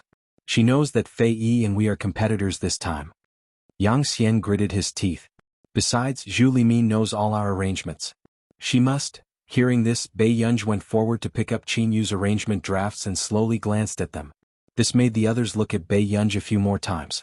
However, Bei Yunj suddenly turned to Qin Yu and said, "We can go and see Grandma now." Everyone was speechless. They had thought that this elder young miss was thinking of something. It turned out that they were thinking too much. Qin Yu also stood up. His arrogant and superior eyes were relaxed and there was no seriousness or anxiety in them. Instead, he reached out carelessly and lifted Bei Yunj to tidy her clothes. The young and handsome man smiled, his magnetic voice low and gentle. Let's go." Yang Xian asked, "Qin Yu? Was this brother really not anxious at all?" "I still have to visit my elders. We'll talk about this next time. I can't deal with it right now." Qin Yu glanced at his watch and left with Bei Yunj. Brother Yu's sister doesn't seem to care about Brother Yu at all. Someone whispered. Yes, Brother Yu is taking care of her. Someone felt indignant for Qin Yu. Why? Wasn't she worse than that Qin Yojiao from before? I remember that Miss Qin Yojiao knew to bring some food for Brother Yu when she came to see him secretly. Who allowed you to talk about someone else's sister? Yang Xian glanced at them warningly. If you don't want to be fired by Qin Yu, you know what to say and what not to say. After all, it was obvious how much Qin Yu valued and doted on Bei Yunj. Only Qin Yu's assistant felt that Bei Yunj was not as bad as they said. In the car, Qin Yu chatted with Bei Yunj from time to time. He had no intention of bringing his bad mood to Bei Yunj. Suddenly, must I work with someone? P.S. Second update, remember the monthly votes. Chapter 720. Bei Yunj only glanced at him through the rearview mirror. With that said, she looked at the scenery outside the window. Qin Yu was stunned for a moment before his thin lips curled up and his low and magnetic voice sounded. Second brother will find a good one. There won't be a problem. With that said, Bei Yunj's eyes moved. She knew that Qin Yu wanted her to feel more at ease. She lowered her head and did not say anything, only playing with her phone. After meeting Qin Luyin and Qin Lang, the four of them went to Director Lin's house. Although Director Lin's house was not big, it was more than enough for one person to live in. The lighting and ventilation were quite good. However, it could not compare to a big villa like the Qin family's. The moment they entered the house, Bei Yunj did not notice that even Qin Lang was not wearing a jacket like before and had an unruly expression. Instead, he was wearing a clean white t-shirt and his lean back was straight. Even his black earrings had been taken off and his handsome face was nervous. On the other hand, Qin Luyin, who was beside him, looked the same as usual. However, his sweaty palms revealed his nervousness. Director Lin opened the door and did not expect Bei Yunj to come in. There were three extremely handsome young men behind her. Each of them was more eye-catching than the other. "Hello, Grandma," Qin Lang said immediately after regaining his senses. However, he was slightly reserved. Beside him, Qin Luyin also nodded slightly, but his tone was gentle and polite. "Director Lin. Come in." Director Lin smiled and wiped her apron with both hands. Her eyes were gentle and she always made people feel that time was peaceful. The Director Lin in front of him was much younger than the Director Lin in Qin Lang and Qin Luyin's memories. Her hair was not white either. However, the gentleness on her face was still the same. Only such a gentle person could raise a gentle girl like Gua. "I've prepared some food. I don't know if you like it, but there are some snacks on the table." Director Lin smiled. However, Bei Yunj glanced at Director Lin. "It's not like Grandma won't buy it for you, child." Director Lin was amused. "No, I just feel like I've fallen out of favor." Bei Yunj's lips curled up and she looked away lazily. "Grandma, we like the snacks you make," Qin Lang said immediately. Although his silver-white hair usually appeared unruly, but now that it was so obedient, it inexplicably made people want to touch it. Okay. Grandma will get something to eat." Director Lin was also a little obsessed with looks. Looking at the three brothers of the Qin family, she couldn't stop smiling. Her Gur's brothers were indeed handsome. Bei Yunj, on the other hand, went back to her room. Leaving behind the three brothers, the air was cold. "Alang, big brother, don't be nervous. Our grandmother is very good." Qin Yu sat lazily on the sofa, looking very familiar. It was obvious that he was showing off. "Qin Lang, was Qin Yu asking for it?" Coming. Try the desserts I made this morning." Director Lin happily held 2 small plates of desserts. After the 3 members of the Qin family expressed their gratitude, they all took a piece from the plate. It was as delicious as the desserts made by Director Lin in his previous life. Qin Luyin and Qin Lang had different thoughts. However, when she regained her senses, she found that Qin Yu had already eaten a lot. Qin Lang was the first to be unhappy and immediately started to fight with Qin Yu. Seeing this, Director Lin was a little caught off guard. She did not expect the 2 noble young masters of the Qin family to suddenly fight over the desserts she had personally made. P.S. Third update. The good guys have dropped the rankings. There are still 2 more updates. Can the good guys get it back? Chapter 721. At this moment, suddenly Qin Luyin stood up and tidied his sleeves slowly. He said in a low voice, "Is Director Lin preparing to cook? Let me help you." With that said, Qin Luyin glanced at them calmly and said slowly, "They like to eat like this." What he meant was that Qin Yu and Qin Lang only liked to fight for food. Wasn't this something only children did? Director Lin looked away and nodded. "Mr. Qin, do you know how to cook?" Qin Luyin looked down, the light in his eyes dark. "Director Lin, just call me Ayen. I know how to cook." Back then, because his legs were crippled, Qin Luyin had been depressed for a long time. It was always Director Lin who came over to talk to him. When he walked out of the shadows, it was Director Lin who taught him how to cook personally. Director Lin was a little surprised. She did not expect Qin Luyin to take the initiative to get close to her. Then, she smiled. "Okay, then Ayen will cook with Grandma. Grandma's cooking is very delicious. Ayen can learn from her too." Hearing this, Qin Luyin's lips curved.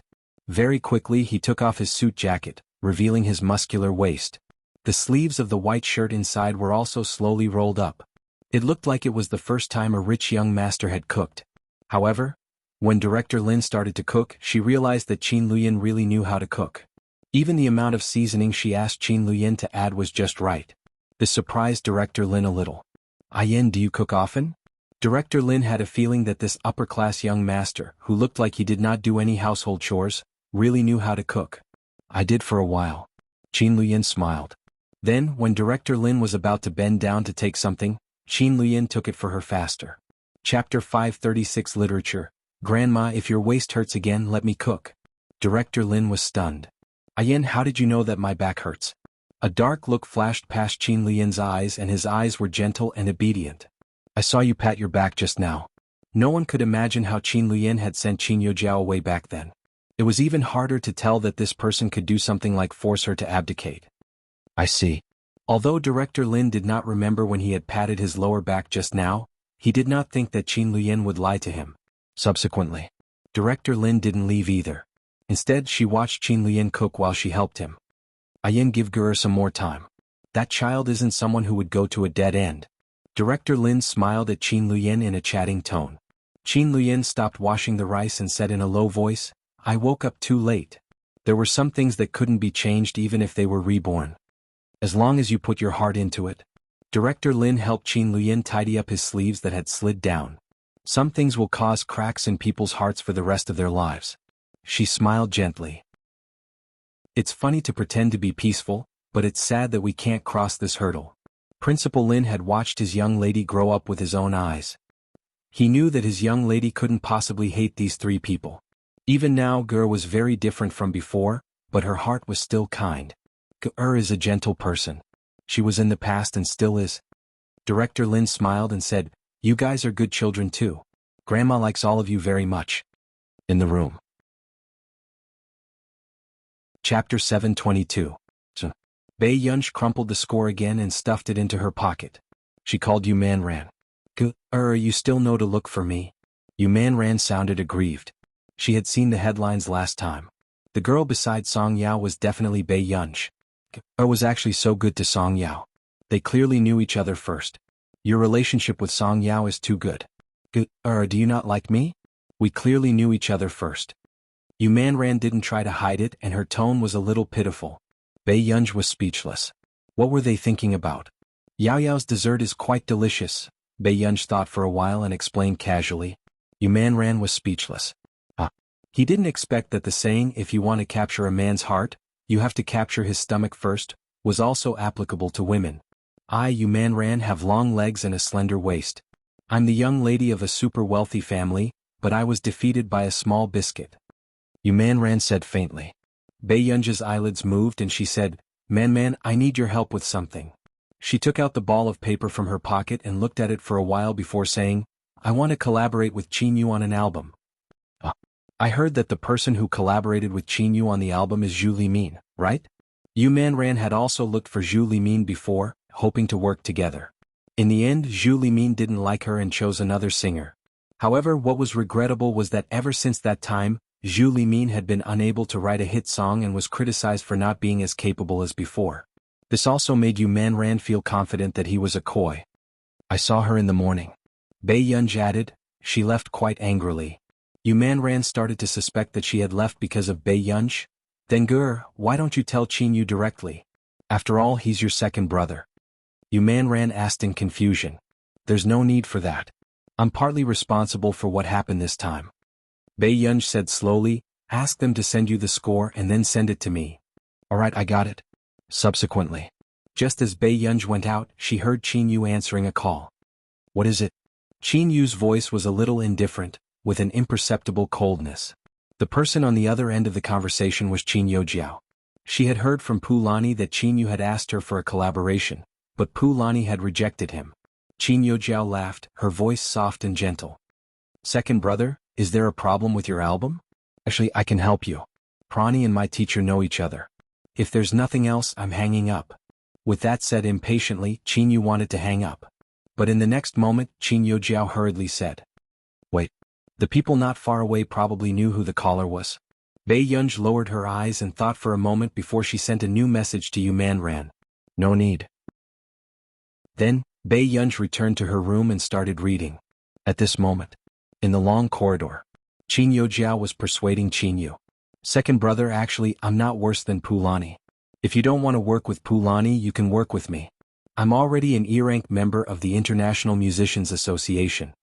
All members of the International Musicians Association needed to be assessed, and there was also an elimination system. Those below E-rank would be eliminated. Qin Yojiao was indeed very talented to be able to pass the E-rank examination at her age. With that said, pride appeared in Qin Yojiao's eyes. Chapter 723. This was something Bei Yunj would never be able to catch up to her. Qin Yu should know who was more useful to him now, right? However, on the surface Qin Yojiao still said, Second brother, I just want to help you. I think Yunj definitely won't mind. Second brother, you. Listen, I don't want to hear your voice the next time I answer the call. The Qin family has nothing to do with you, and I have nothing to do with you either. With that said, Qin Yu did not give Qin Yojiao a chance to speak and hung up the call. This made Qin Yojiao's expression change and she gritted her teeth. She did not understand what Qin Yu was thinking. How could Bei Yunj compare to her? Either he cared about Bei Yunj's feelings or he was not even willing to accept her help. Taking a deep breath, Qin Yojiao laughed coldly. Sure. She wanted to see how they were going to resolve this matter. In the evening, after dinner, Bei Yunj was sent back first. Qin Yu and the rest went to the company. A few days later, Bei Yunj saw the summer vacation homework sent by Lu Yuanxi. Her eyelids moved and she took a deep breath impatiently. In the end, she sat in front of the table and started to do her homework. Although the questions were simple, it did take a lot of time to finish the entire book. Towards the end, Bei Yunj did not have the patience to write the process and directly wrote the answers. After 3 days, Bei Yunj finished all her summer vacation homework, except for the 30 essays. On the 4th day, Bei Yunj received a call from Yu Manran. Before going to Yu Manran's company, she threw the summer vacation homework she had written to Lu Yuanxi and Chu Zhixing, who were working hard in the library. Gur. After entering the door, Yu Manran immediately called Bei Yunj. Bei Yunj looked at her and took off her mask. Did something happen? Your second brother. Yu Manran felt that Bei Yunj's relationship with the Qin family was not good, but he did not think that Bei Yunj would really stand by and do nothing, so he called Bei Yunj over. As expected, Bei Yunj glanced at her. What's the matter? As for your second brother, because he hired a new musician, he was accidentally photographed by the paparazzi. That's why he's been criticized quite badly. Yu Manran couldn't help but glance at Bei Yunj. The reason why Qin Yu was being defamed was because there was too much attention on him. Therefore, some unscrupulous media outlets would not let go of this opportunity. Most of them exaggerated and said that Qin Yu had hired a low-ranking musician this time, but in order to cheat fans of their money, he insisted that he was a gold medal musician.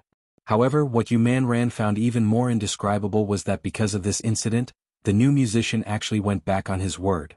Bei Yunj could not help but raise her eyebrows.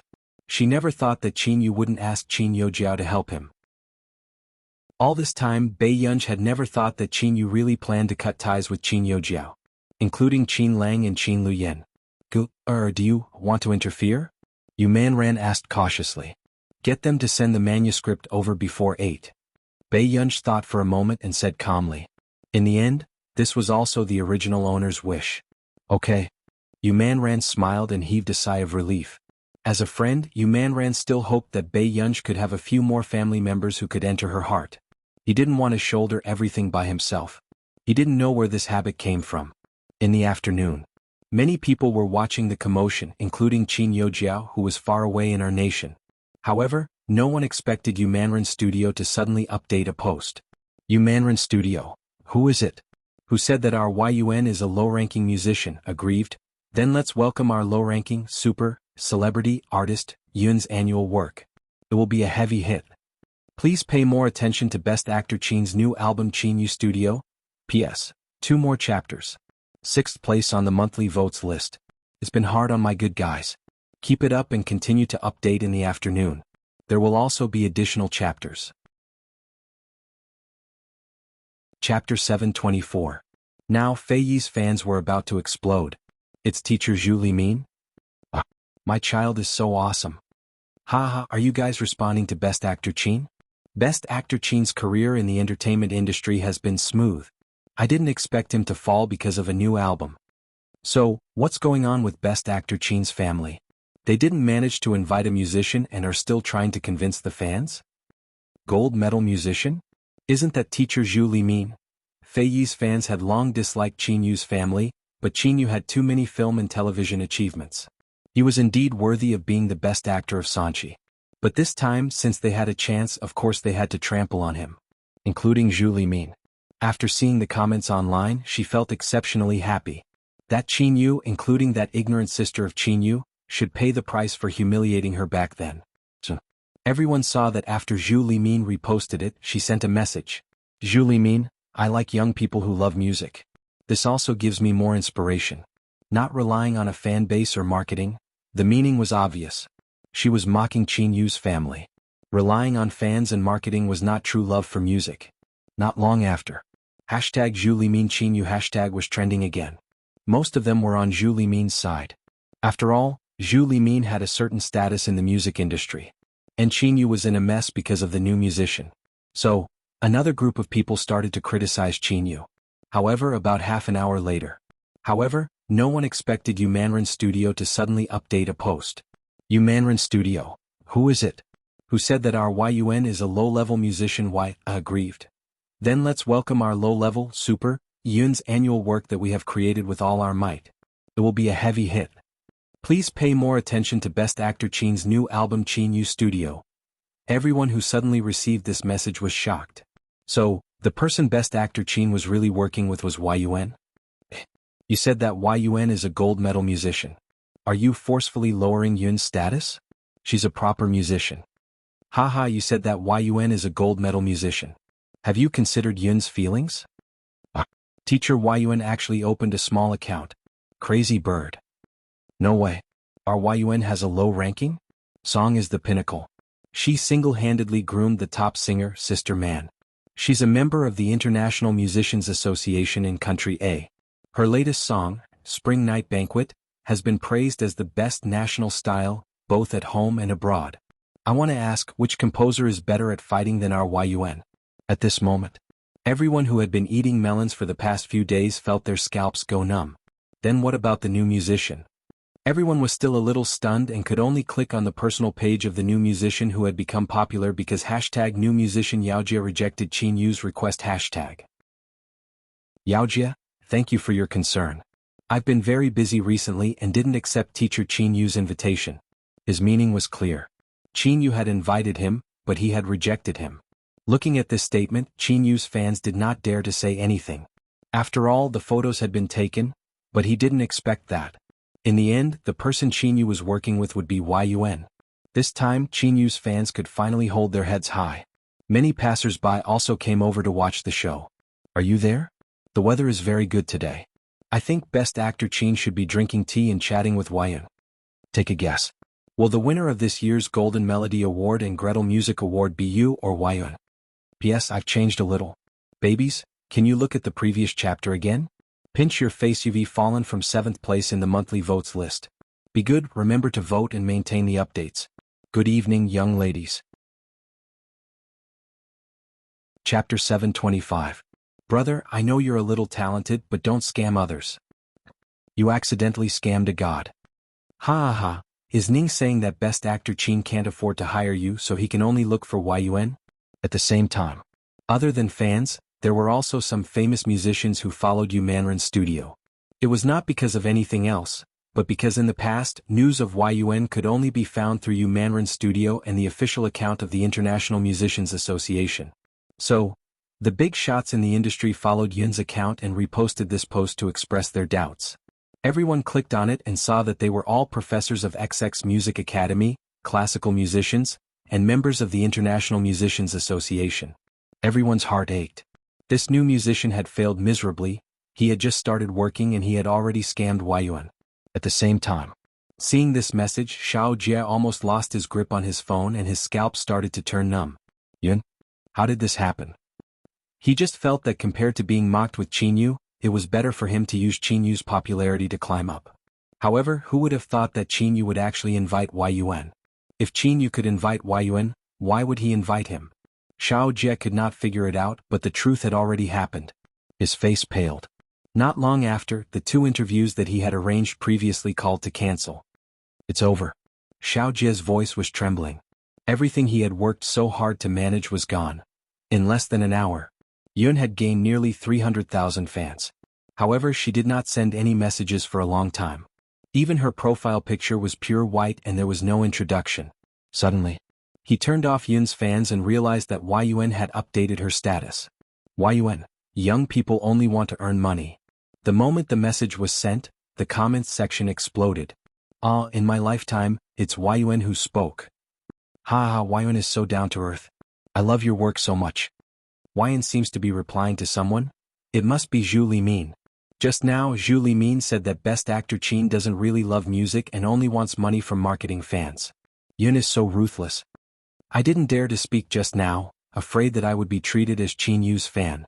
She knows how bad Zhu Limin's results have been for the past 2 years. Don't try to scam me. Thank you. Yun and Film Emperor Qin are working together. It's actually true. Thank you, Teacher Yun, for speaking up for my brother Yu. Not long after, one of Qin Yu's haters commented sourly. How much did Qin Yu give you to work with him? But he didn't expect Yun to reply. Yun, how much? You don't even dare think about it. Seeing this news, the others were all amused. Ha ha ha, Yun, mind your own business. As expected of Yun. Ha ha ha, I'm sorry. This is the first time I've seen a big shot speak. It feels so good. Her works are out in the industry, and even foreigners are crazy about Spring Night Banquet. You can't even imagine how many people have learned Country A's language because of this song. At this moment, Yang Xian, who was sitting in his office and surfing the internet, was shocked when he saw the series of headlines. Why didn't he know that Qin Yu and Yun were working together? President Yang, Yu Mandarin Studio called just now and asked us to send the score to them. His assistant ran over hurriedly. Yang Xian stuttered a little. Did any of us know Yun? You didn't invite her? The assistant was also stunned.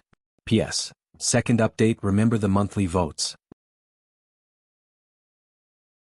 Chapter 726. Yang Xian was speechless. If he had the ability, would he still have to care about that old witch, Zhu Limin? Give me the phone first. Yang Xian took a deep breath and called Yu Mandarin Studio. However, he did not expect Yu Mandarin to answer the call. Yu Mandarin bit his apple and spoke incoherently. Who are you? Yang Xian felt that this voice was a little familiar. I'm Yang Xian from Qin Yu's studio. You are? Oh, I'm Yu Mandarin. Send me that score. The song over there? Yu Mandarin said. Yun is urging me. I want to know why Yun is working with us? Yu Mandarin felt that this Yang Xian was very talkative, but he smiled slightly. Of course it's because she values the best actor's talent, dear. Yang Xian was speechless. Although Qin Yu was indeed talented, he shouldn't be valued by Yun. I know. It's because of Qin Youjiao. Yang Xian's mind lit up and he immediately reacted. Yun and Qin Youjiao were both in the International Musicians Association. Perhaps Qin Youjiao had secretly begged them. I'm your mother.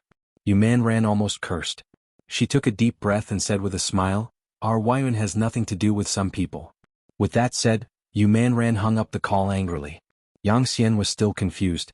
So, who exactly could invite Yun, this great god? Turning around, Yang Xian saw his assistant in deep thought. What's wrong? Yang Xian asked. I have a feeling that Miss Pei might be a coy. The assistant said confidently. She said last time that we could invite Yun. Look, she's here. Yang Xian was speechless. The next time the department recruited people, they should really add a rule that they were not allowed to be superstitious.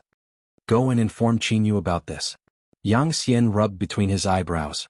It was good that the matter could be resolved. Wu Jiwen later. When Zhu Limin heard about this, her expression darkened. Where did Qin Yu get the connections to contact Yun? Although Yun had been writing songs for Yu Mandarin was just a grassroots singer. Back then he was not very popular and did not have any background. However, ever since Yun became Yu Mandarin's exclusive composer, Yu Mandarin's popularity remained high and even had influence overseas. It was said that they were #1 in the country in the first half of the year. However, after Yun made Yu Mandarin popular, many artists with powerful backgrounds contacted Yun, but they were ignored. However, she did not expect Yun to work with Qin Yu. Furthermore, this time, Fei Yi's album was released in the same month as Qin Yu's album. Wouldn't she lose for sure? Yun? Fei Yi also did not expect Yun to work with Qin Yu at this time. He glanced at Zhu Limin and smiled. Then let's release the album as soon as possible. Since she couldn't compare to Qin anyway, why should she release an album with Qin? Zhu Limin's expression didn't look too good. She wanted to say something but she couldn't. Indeed. Qin had Yun producing an album. It was impossible for the sales to catch up. Zhu Limin was already starting to regret arguing with Qin impulsively back then. After all, Qin popularity was still there. Even if the album she produced this time was not good, the sales would definitely be enough. However, Fei was different. The purchasing power of fans could not compare to Qin family at all. She was going to lose. How could she compare to Yun? Zhu Limin's face was pale. When Qin heard this news, he was also very surprised. However, the first person who appeared in his mind was Bei Yunch. Chapter 727. His Gur seemed to have a good relationship with Yu Manran. Qin eyes darkened and his Adam's apple bobbed. Did Gur help him? Actually, Qin also knew that the president of the International Musicians Association, Du Xiao, liked Bei Yunch a lot. However, in Qin heart, he did not have the right to ask Gur for help. In this life, he only wanted to protect his family and Gur. Qin opened the conversation with Bei Yunch and started to type. Qin I. Halfway through, Qin dark eyes were expressionless. He licked his lips and deleted all the input. He only sent a sticker to Bei Yunch and asked about Bei Yunch's recent situation. On the other side, Bei Yunch glanced at Qin message but did not have the time to reply. She sat in a spacious and bright office. On the right was a French window and the scenery outside was bustling. After a while, a man in a white coat walked over. It was Cui Hengchuan. I'm very surprised that Miss Pei would take the initiative to come over. Cui Hengchuan laughed and sat behind his desk, looking at Bei Yunch with warm eyes. However, Bei Yunch had never liked psychiatrists, especially the psychiatrist who treated her. Elder Zhong is still waiting for my medical records. Bei Yunch slowly crushed the candy on the tip of her tongue. Cui Hengchuan did not mind. Bei Yunch's attitude had always been indifferent. Instead, he smiled and said, "What's the relationship between Miss Pei and that Mr. Jean?" Hearing this, Bei Yunch looked up halfway, her eyes filled with a bone-chilling coldness. "I'm sorry, Miss Pei. I heard that you're staying with him. I need a reasonable analysis." This was also one of the reasons why Bei Yunch did not like psychiatrists. Passion, as you can see. Bei Yunch smiled faintly. She also wanted to know how this psychiatrist was compared to the psychiatrist she knew in her previous life. Cui Hengchuan looked down, his thin glasses hiding the strange look in his eyes. "You like him?" The other person in the room did not comment. Suddenly, Cui Hengchuan's lips curved. "But Miss Pei, I need to remind you. Do you think he will accept a crippled person?" Bei Yunch looked up. The coldness in her eyes was obvious. "Miss Pei's research ability is indeed amazing. I believe that Miss Pei will gain an unprecedented reputation in this area." Cui Hengchuan smiled faintly. "The premise is that you can survive. Did you think that I would commit suicide?" Bei Yunch smiled mysteriously. Cui Hengchuan didn't answer the question. Instead, his voice was still gentle. "I have two patients who are as talented as Miss Pei. Of course, this was far from being comparable to Miss Pei. One of them was the painter. Due to the long period of oppression in his heart, he had gone completely mad. One of them was a researcher like Miss Pei. Because her husband cheated on her, she killed her husband and finally committed suicide." After saying this, Cui Hengchuan was observing Bei Yunch's expression, but he didn't see anything strange. "Cui Hengchuan, are you sure you want to treat me?" Bei Yunch suddenly raised his eyes and looked at him calmly. Cui Hengchuan was stunned for a moment, but the next second he smiled. "Miss Pei should be able to tell that I do have a good impression of you. I will ask Elder Zhong to find me another psychiatrist. I will go and pay the consultation fee first." Bei Yunch didn't look at Cui Hengchuan and planned to leave. "Miss Pei, if you don't like it, I won't do anything to you that I shouldn't do. This is the professional ethics of a doctor." Cui Hengchuan added, "And I am the most suitable psychiatrist to be Miss Pei's." Chapter 728. If Miss Pei's identity is exposed, how dangerous will it be? Perhaps Miss Pei knows? Cui Hengchuan continued, "Of course I'm not threatening Miss Pei. I just feel that Miss Pei doesn't have to be unwilling to accept my treatment just because she hates me. You have to know that Mr. Zhong Xinglin is very concerned about you." Bei Yunch glanced at him. Not long after, Bei Yunch sat in front of him again.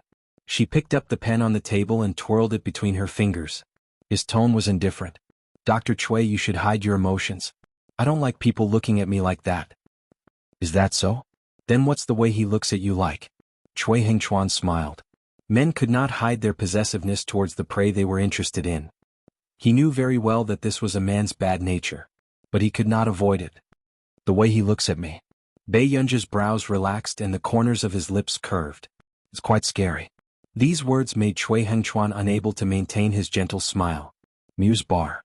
It's all done. Do as you see fit. Yu Hanran placed the key on the table and moved it towards Huashidu. What a waste. He had gotten a top-notch research lab just to give it to Bei Yunji? Yu Hanran took a sip of wine to restrain his jealousy. Yes, thank you. Huashidu took the key and put it in his pocket. You're already at Muse. Don't leave so quickly, right? Yu Hanran said faintly, I've been attending all the recent dinners. Aren't you going to drink with me today? Hearing this, the man glanced at him casually with his pale-colored eyes. Yu Hanran instantly felt guilty. What are you doing? I'm not drinking, the man said unhurriedly. Then, he held a cigarette between his slender and good-looking fingers and shook the ash off casually. His posture was lazy and light, and the corners of his eyes were a little seductive. The women around him who were secretly sizing him up could not help but feel their hearts beating faster. However, what the man was thinking was that after he drank a few times, the little girl was not very happy the next day.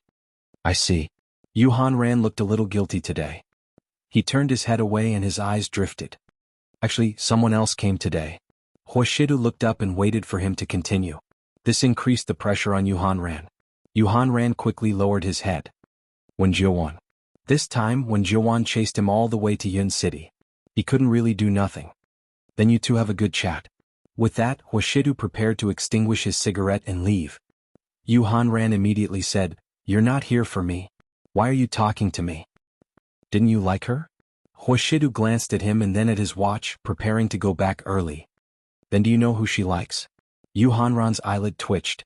In the past he had courted Wen Jiuwan. After all, Wen Jiuwan was publicly acknowledged to be beautiful, and her personality was impeccable. But she didn't like him either.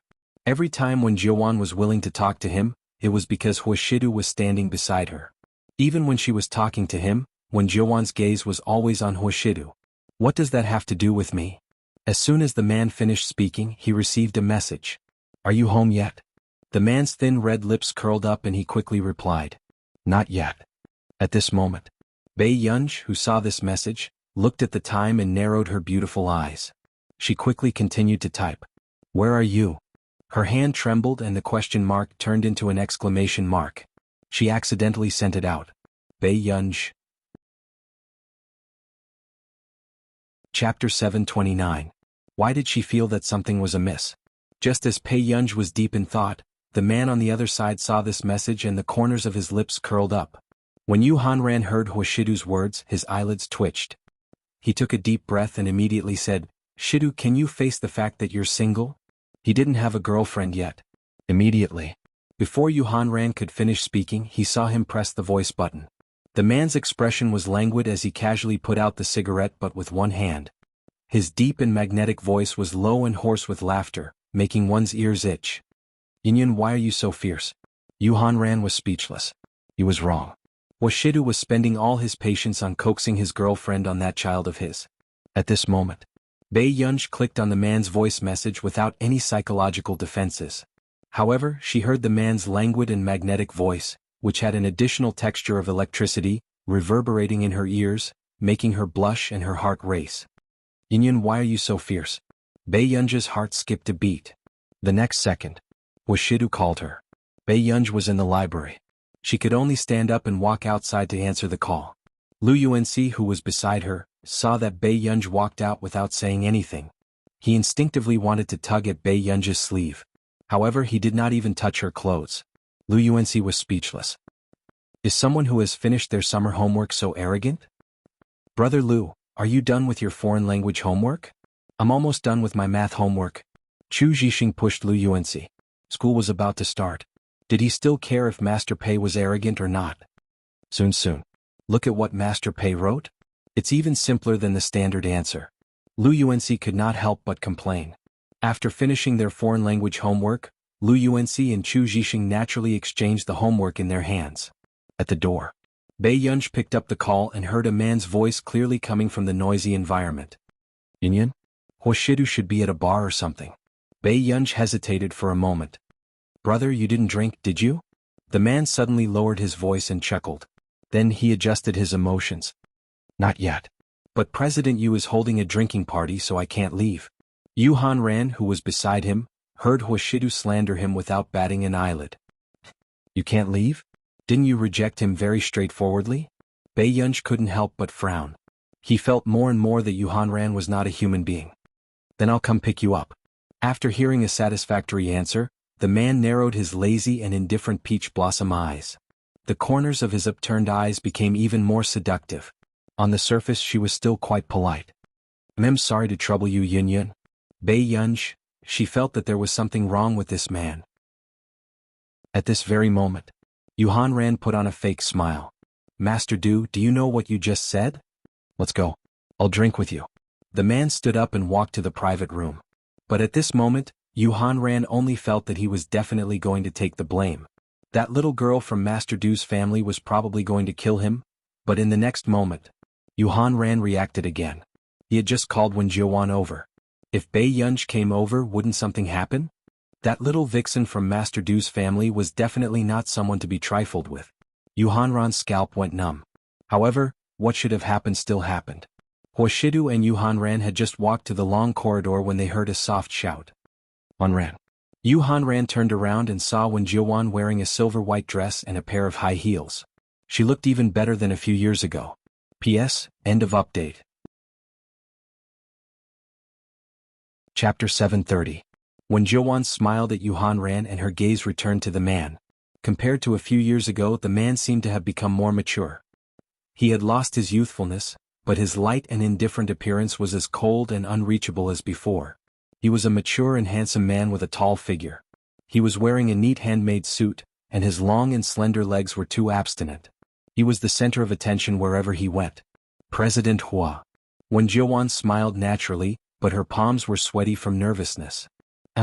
Huashidu glanced at her, then at Yu Hanran. He very consciously walked in. At this moment. Only then did Yu Hanran realize that he had not explained it clearly to Huashidu.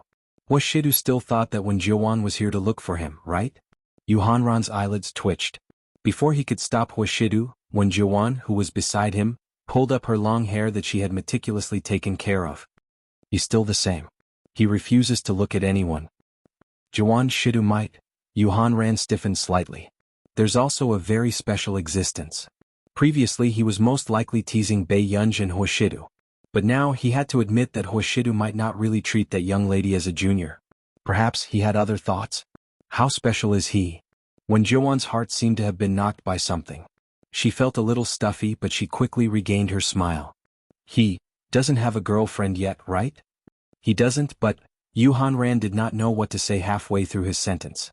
And when Jiuwan had come all the way to Yuncheng, it was impossible for her to give up her purpose of coming just because a very special person had appeared beside Huashidu.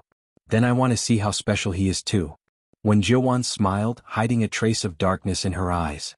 Actually, she still had a trump card this time. She did not want to let go of the person she could not let go of when she was young. After Bei Yunj took a taxi over, the person at the door welcomed her to the private room. However, she did not expect to see Huashidu after pushing open the door of the private room. At a glance, she saw that they were all men in their 20s or 30s. There was only one delicate woman in a white dress. Pei, Master Pei, you're here so early? Yu Hanran was a little surprised and couldn't help but stutter. Bei Yunj's beautiful phoenix eyes glanced at Yu Hanran casually.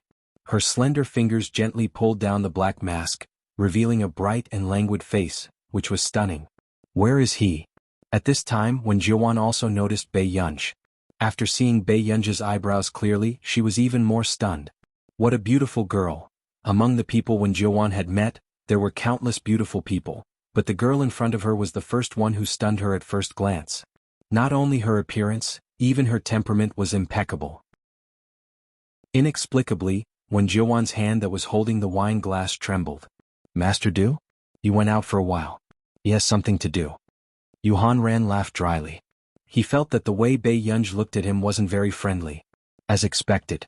Bei Yunj thought for a moment and looked at Yu Hanran again. Her eyes curved. You dragged my brother to drink? Hearing this, Wen Jiuan, who was beside her, paused and instinctively looked at Bei Yunji. Brother? What did she mean? Wen Jiuan knew Huashidu's identity very well. Huashidu only had one younger brother. Yu Hanran was speechless. Master Du, I hate you. P.S. Did you guys cast your monthly votes today? Pinch. Chapter 731. Maybe. Yu Hanran braced himself and took the blame for this. Bei Yunji took off her mask and casually stuffed it into her pocket.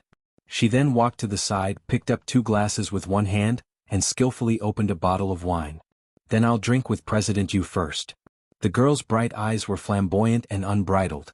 Her clear eyes were unruly, but there was no smile on her face. Yu Hanran hesitated. He had a bad premonition. Actually, Yu Hanran's alcohol tolerance wasn't bad. Could even be said that he was a rare opponent.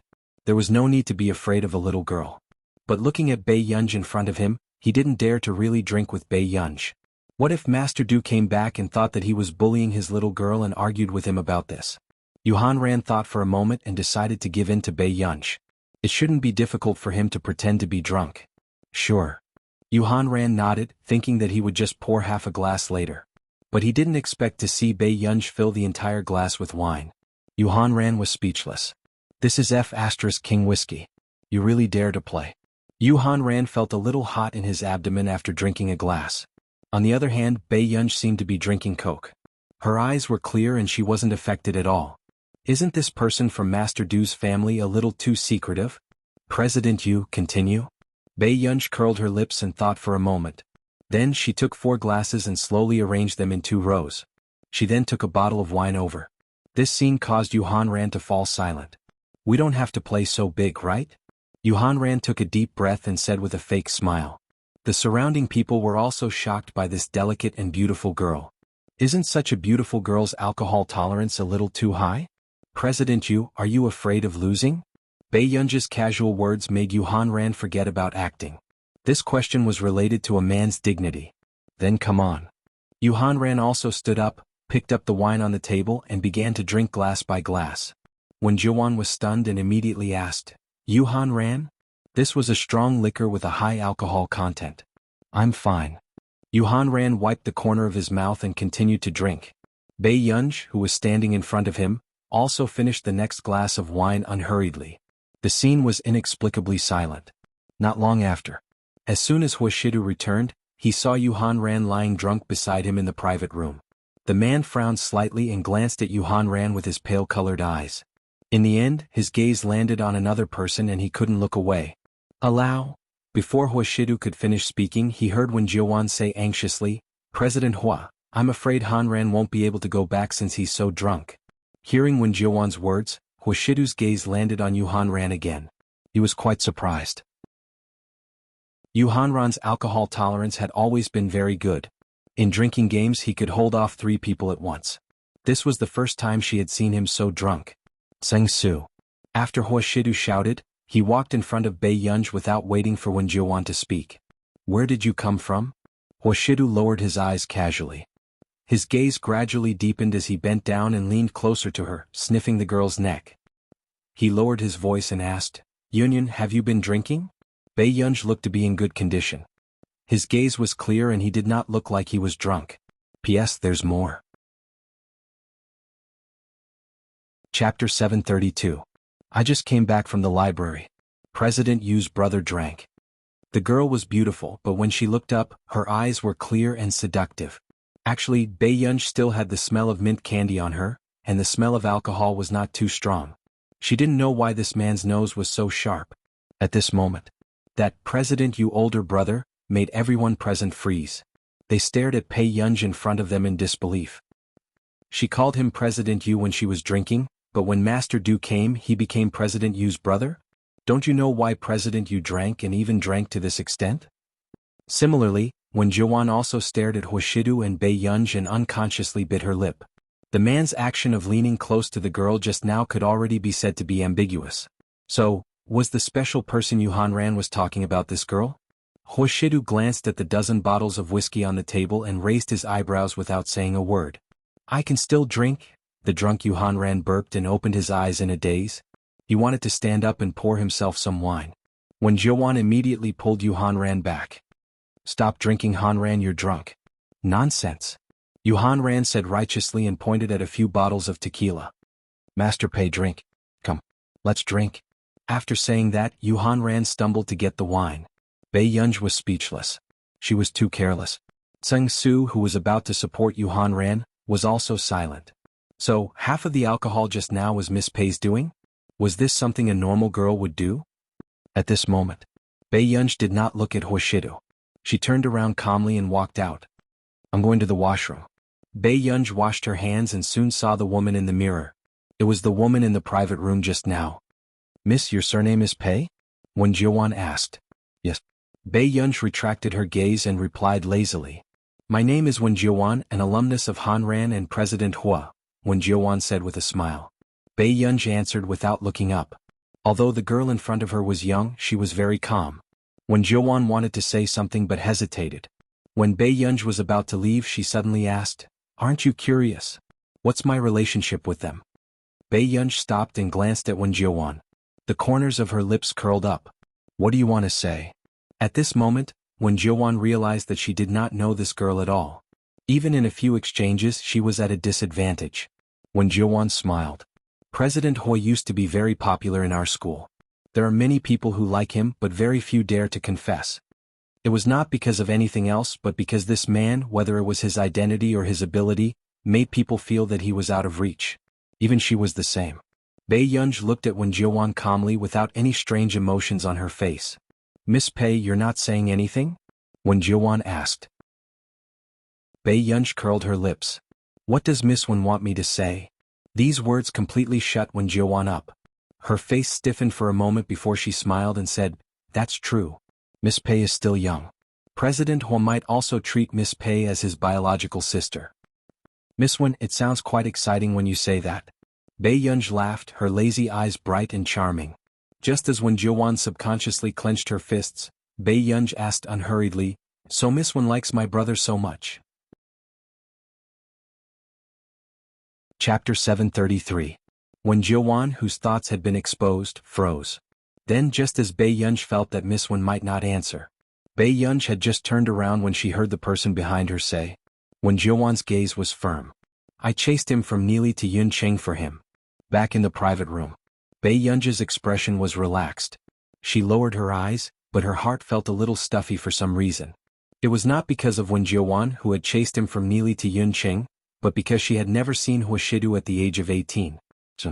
Bei Yunj had just returned to her seat when she saw that her cup seemed to have been touched by someone. She subconsciously picked up the cup. This, Tseng Su reminded him softly, Master Du drank it. Tseng Su did not intend to stop him at all. He even felt that it was very normal. Bei Yunj, this is Volt Tea Plus. Vodka did not have any taste or color, so Bei Yunj poured a cup into it. After all, she had not drunk for a long time. However, she did not expect Huashidu to drink half of it. She had flipped. Bei Yunj subconsciously turned to look at Huashidu. A moment later. Assistant Tseng, I haven't finished my summer homework. It's time to go home. With that, Bei Yunj wanted to turn around and pull the man away. But when she turned around, she saw the man lick his thin red lips and pick up the cup again. The man's actions when drinking were very flirtatious, so much so that Bei Yunj could not react in time to snatch the cup. Bei Yunj, this time it was really her fault. However, when she saw Huashidu finish the entire cup of vodka, Bei Yunj's eyelids twitched. Brother, let's go back. Bei Yunj pulled Huashidu and said softly. Suddenly, Wen Jiuwan pursed her lips and smiled. Are you going back so early? The man only glanced at Wen Jiuwan indifferently before his gaze landed on Bei Yunj. His expression did not change and no one knew if he was drunk or not. Bei Yunj took a deep breath and asked Huashidu, Brother, are you leaving? After that, the man merely loosened his tie lazily. His sexy Adam's apple bobbed, and that mole made her blush and her heart race. But he didn't pay any attention to her. Bei Yunj, okay. Bei Yunj took a deep breath and motioned for Tseng Su to come over. He drank. Bei Yunj said after a moment of silence. No. Tseng Su thought that Bei Yunj was suspecting that Huashidu was drinking behind her back, so he explained seriously, Miss Pei, I promise that Master Du only drank the water in your cup when he came in. Bei Yunj, that's vodka. Tseng Su, all of a sudden. Tseng Su froze and looked at Bei Yunj. What did you say? Bei Yunj glanced at Huashidu, who was not in a strange state, and immediately said, should we take him away as soon as possible? Master Du is fine after drinking. He just doesn't like to talk. Seng Su had been with Huashidu for so long, but he didn't notice anything strange about Huashidu after drinking. He just didn't like to talk to people. Bei Yunj? Miss Pei, believe me. Master Du won't go crazy after drinking, and he won't do anything out of line. Seng Su said softly, there's still half an hour before the drinking party ends. Bei Yunj's eyebrows twitched and she looked at Huashidu beside her. He wasn't crazy after drinking, but he wouldn't do anything out of line? Bei Yunj's eyebrows twitched and she sat beside Yuhan Ran again. Seeing that Yuhan Ran was still a little groggy, she gently handed him a glass of vodka. P.S. I fell asleep halfway through yesterday. I'll continue to make up for it now. Be good, remember the monthly votes. Our ranking has dropped badly. Chapter 734. Everyone watched helplessly as this unbelievably beautiful girl did not do what a person should do. Indeed. Yuhan Ran laughed foolishly and burped again. After drinking he collapsed completely. When Joan's eyes widened subconsciously. Han Ran was already so drunk, yet she still gave him alcohol? It's just a man drinking some wine. Bei Yunj smiled disapprovingly. Her lazy appearance left a deep impression on the people in the private room, and the hair on their backs stood on end. This was the first time they had seen someone who dared to drink President Yu. For some reason, ever since Bei Yunj appeared, they did not dare to say much. At this moment, seeing that Yuhan Ran had finally fallen asleep and his breathing was even, Bei Yunj also turned her head. She did not expect the man not far away to be looking at her with dark eyes. His eyes were so dark that it was hard to tell. Just as Bei Yunj was about to speak, Huashidu turned his face away again. It was as if he did not want to talk to Bei Yunj. Bei Yunj? What was he throwing a tantrum about? It was indeed a little boring to stay in the private room. Bei Yunj glanced at Seng Su beside her and gestured with her eyes for him to take good care of Huashidu. Then she pushed open the door and went outside to get some fresh air. In the hall on the first floor, under the strange lights, there was a dance floor in the middle. The music was even more numbing than the cocktails on the bar counter. Bei Yunj sat at the bar counter and quickly attracted the attention of many people. Miss, what would you like to drink? Black Russian. Bei Yunj looked at the list on the wall and randomly chose one. The bartender was a little surprised. Quite a young girl could drink such strong wine. Miss, this wine is quite strong. The bartender reminded her kindly. Bei Yunj smiled. Yes, thank you. All right, please wait a moment. The bartender nodded and went to prepare the cocktail again. But not long after, Bei Yunj felt that someone was looking at her and subconsciously turned her head. She did not expect to almost bump into Huashidu. Bei Yunj asked, why did you come out? After saying that, Bei Yunj did not see Seng Su beside Huashidu. She frowned. Brother, where's Seng Su? The man did not answer her. Under the light, Bei Yunj inadvertently lowered her gaze, but even the man's thin white shirt and strong waist were faintly discernible. His eyebrows were indifferent and noble, but his temperament was extremely lustful. He was surrounded by ladies who were looking at the man. Brother, you go back first. Bei Yunj subconsciously pushed the man away, but she didn't expect him to suddenly move closer to her. His eyes were so dark that even the light was hidden. It was hard to tell what he was thinking, but it was seductive. His posture was casual and lazy. He gently put down the bar behind her and held her waist with one hand. Brother? Before Bei Yunj could finish speaking, the man bent down and rubbed his warm and fair forehead against hers intimately. His voice was low and hoarse, but it was also seductive. Union? Bei Yunj felt a numbing electric current jump from her forehead to her entire body, and her entire body went limp. Her ears burned even more. This was much more deadly than 10 bottles of whiskey. When the young women at the side saw this scene, they almost screamed because of this man. Where did this domineering CO brother come from? Wasn't this too much? Bei Yunj calmed down and looked at Huashidu again. She negotiated, Brother, let go of me first? The man did not speak. Bei Yunj finally understood. After this man was drunk, he pretended not to hear things that he did not want to hear. P.S. The recent chapters will be sweet, and Master Du will be cuter than usual today. Be obedient and say that you like Master Du. You have to work hard on the rankings. Master Du's scenes are in your hands. Chapter 735. Bei Yunj could not do anything to him and could only continue to reason with him. Then I'll go back with you? Hearing this, the man finally let go of Bei Yunj. His aggressive aura dissipated, but he was still holding her hand.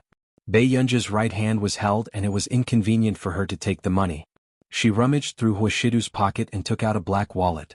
She pressed a few banknotes on the bar counter. However, after she left, Bei Yunj suddenly came back to her senses. "Brother, you didn't react at all when I took your wallet?" Huashidu looked at her lazily and turned his head. "Yes." Bei Yunj. However, to Bei Yunj this was a serious problem.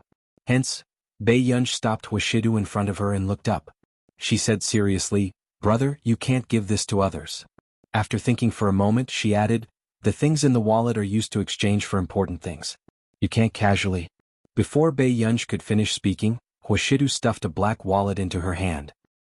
She looked up instinctively and coincidentally met the man's inexplicably deep eyes. Only then did she realize that the man's eyes were slightly red. He curled his lips and naturally wrapped his hands around the girl's slender waist, pressing her into a corner. He was very aggressive. His bewitching voice and low and hoarse laughter rang in her ears. He was hopelessly sexy. "Can I change it to Yunyun?" At this moment, Bei Yunj was already tensed up. However, the man even rubbed against her neck gently. Every movement was stimulating her senses. It was extremely dangerous. "Yunyun, you smell so good." At this moment, the tense string in Bei Yunj's mind completely collapsed. This time she had really made this man drink too much. It was vodka. "Don't talk later." Bei Yunj's voice was a little hoarse. She subconsciously licked her lips and pulled him into the private room. She did not know if Huashidu had heard her. However, it was indeed more awkward outside. Back in the private room. "Waidu." Bei Yunj suddenly realized that something was wrong. "Who kicked Yuhanran? Where did the footprints come from?" However, Yuhanran himself was still in a deep sleep and had no idea what had happened. Only Tseng Su felt excited and scared. His eyelids twitched. After Miss Pei went out, Master Du suddenly stood up and kicked President Yu, who did nothing. Then he went out to do something. Now that he knew the answer, he was going to look for Miss Pei. However, seeing the scene of Yuhanran being kicked just now, Tseng Su didn't dare to follow Huashidu. This was really the first time Huashidu had drunk alcohol and he had done something very unexpected. "Director Yu, what's going on?" Bei Yunj thought about it and still cared about Yuhanran. Everyone looked behind Bei Yunj. Their posture was lazy, and they glanced at Huashidu indifferently. They did not dare to speak. When Jiuan was even more stunned. She could not figure out why Huashidu wanted to hit Yuhanran. The next moment, Bei Yunj was pulled to his seat by Huashidu. He did not care about Yuhanran's life or death. At this moment, Tseng Su started to hesitate. Did Master Du kick President Yu just now because Miss Pei was sitting beside President Yu? Tseng Su, who seemed to know the truth, was speechless. In the future he had to stay away from Miss Pei and cherish his life. "I'll call President Yu's secretary," Tseng Su immediately said. When Jiuan hesitated for a moment and looked at Huashidu again. In the end she pursed her lips and fell silent. P.S. Reader Group, 615994832. Chapter 736. Everyone watched as Huashidu calmly led her to his seat. They had already lost their ability to speak. When Bei Yunj sensed everyone's gaze, she lowered her head and played with her phone without changing her expression. The man looked at her for a while. His eyes darkened even more and he seemed a little displeased. He leaned lazily on the sofa. His eyes were dark as he stared straight at her. The collar of his white shirt was loosened, and he exuded a lustful and frivolous aura. Bei Yunj was still adjusting her state of mind. She did not want to look at this man at all. But in the next moment, the man beside her suddenly said, "Yunyun, you seem to be blushing." "You're mistaken." Bei Yunj did not even look up. The more this man talked to her, the more excited he became. "Is that so?" However, when the man heard this, the corners of his lips curled up. He suddenly lowered his voice and laughed. "Then I'll take a good look again." As soon as he finished speaking, Bei Yunj had just looked up when the man suddenly covered the back of her snow-white neck with one hand, making her unable to move. Huashidu suddenly pressed forward. The cold and pleasant smell on his body filled the surroundings again. "Huashidu." Bei Yunj subconsciously gritted her teeth. Her beautiful eyes narrowed slightly as she called out in a voice that the two of them could hear clearly. However, the man continued to ignore her. His hand on the back of Bei Yunj's neck gently stroked her long hair. In the eyes of others, this action was also very possessive. At this moment, Bei Yunj heard the man's bewitching laughter. The man's lips curved, and the tip of his nose brushed past her ear. He leaned close to her casually, and his voice was lazy and flirtatious. Yes, you're not blushing. But Yunyan, why are you trembling? Bei Yunj was instantly angered. Hoshidu, do you think I should record this time? When Jiuwan saw this scene, her entire body was trembling and her expression was ugly. From an angle that Bei Yunj could not see, she could clearly see the smile in the man's eyes as he teased the girl. This was the first time she realized that a man was not forever untouchable. At least he had another side when he was with that girl. When Jiyan had to admit it, Yohanran was right. There was a very special existence by Hoshidu's side. When Jiuwan took a deep breath and watched as Hoshidu walked behind Bei Yunj, her legs felt like lead and she could not catch up. On the long corridor, Bei Yunj turned on the recording mode of his phone expressionlessly and waved it in front of Hoshidu. As a warning, tell this man to behave himself. Miss Pei, I'll go get the car. Tseng Su hurriedly went to get the car. Yu Hanran's secretary had just come over and asked in disbelief, "Who is it? Who did it? Who kicked our boss you?" Bei Yunj subconsciously looked at Hoshidu. She thought for a moment and denied her own thoughts. She left the bar with Hoshidu. Outside the door, Hoshidu behaved himself, but Bei Yunj didn't want to talk to him anymore. What happened just now was still vivid in his mind. After getting into the car, Bei Yunj sat on the right while the man sat on the left. His well-defined hand tugged at his tie impatiently. Hoshidu leaned against his seat lazily. His gaze landed on Bei Yunj casually. Bei Yunj looked at him and took a deep breath without batting an eyelid. She changed her phone again. At this moment, the man took out his phone casually and started playing. Bei Yunj, was this D***MN man deliberately going against her today? Chapter 737. Bei Yunj simply turned her head and stuffed her phone into her pocket. She did not want to reply to any messages. Not long after, Bei Yunj felt her phone vibrate. The atmosphere in the car was quiet and the sound was quite clear. But she did not intend to look at it. The man's posture was light and his eyes were half dark and seductive. Yunyan, someone is looking for you. Okay. Bei Yunj could not be bothered to turn her head and did not want to talk to him. Not long after, he suddenly asked, "Is it a man?" Bei Yunj, this D***MN man was so troublesome. She turned to look at him and smiled. She unlocked the screen in front of him. Then she opened the message. It was sent by the man in front of her. "Yunyan, brother wants to teach you how to kiss." Okay. After Bei Yunj finished reading it, her ears quickly heated up and a string in her mind snapped. She subconsciously looked up and saw that the man was so happy that even the mole on his Adam's apple was trembling with laughter. He was hopelessly sexy. She looked at the man's originally cold eyes. The corners of his upturned eyes were seductive and flirtatious. Her gaze seemed to be scalded and she quickly turned her head away. However, the man's low and hoarse chuckle, with a hint of frivolity, still rang in her ears. The man's wicked and lustful appearance was simply irresistible. Bei Yunj lowered the temperature on her face. Only then did she look at the drunk and lazy man beside her and smile. She turned on the recording mode again and turned the camera around. She held the man's hand and looked at the camera. In the camera, the girl's eyes were bright and unruly. The handsome and noble man beside her had a light and lazy posture. Her pair of excessively beautiful eyes curved. "Come, brother, what do you want to say?" Good Chinese, right? Bei Yunj had made up her mind to let Hoshidu know a brand new version of herself. She curled her red lips again. In the man's eyes they were bright and vivid. "Brother, don't miss the opportunity.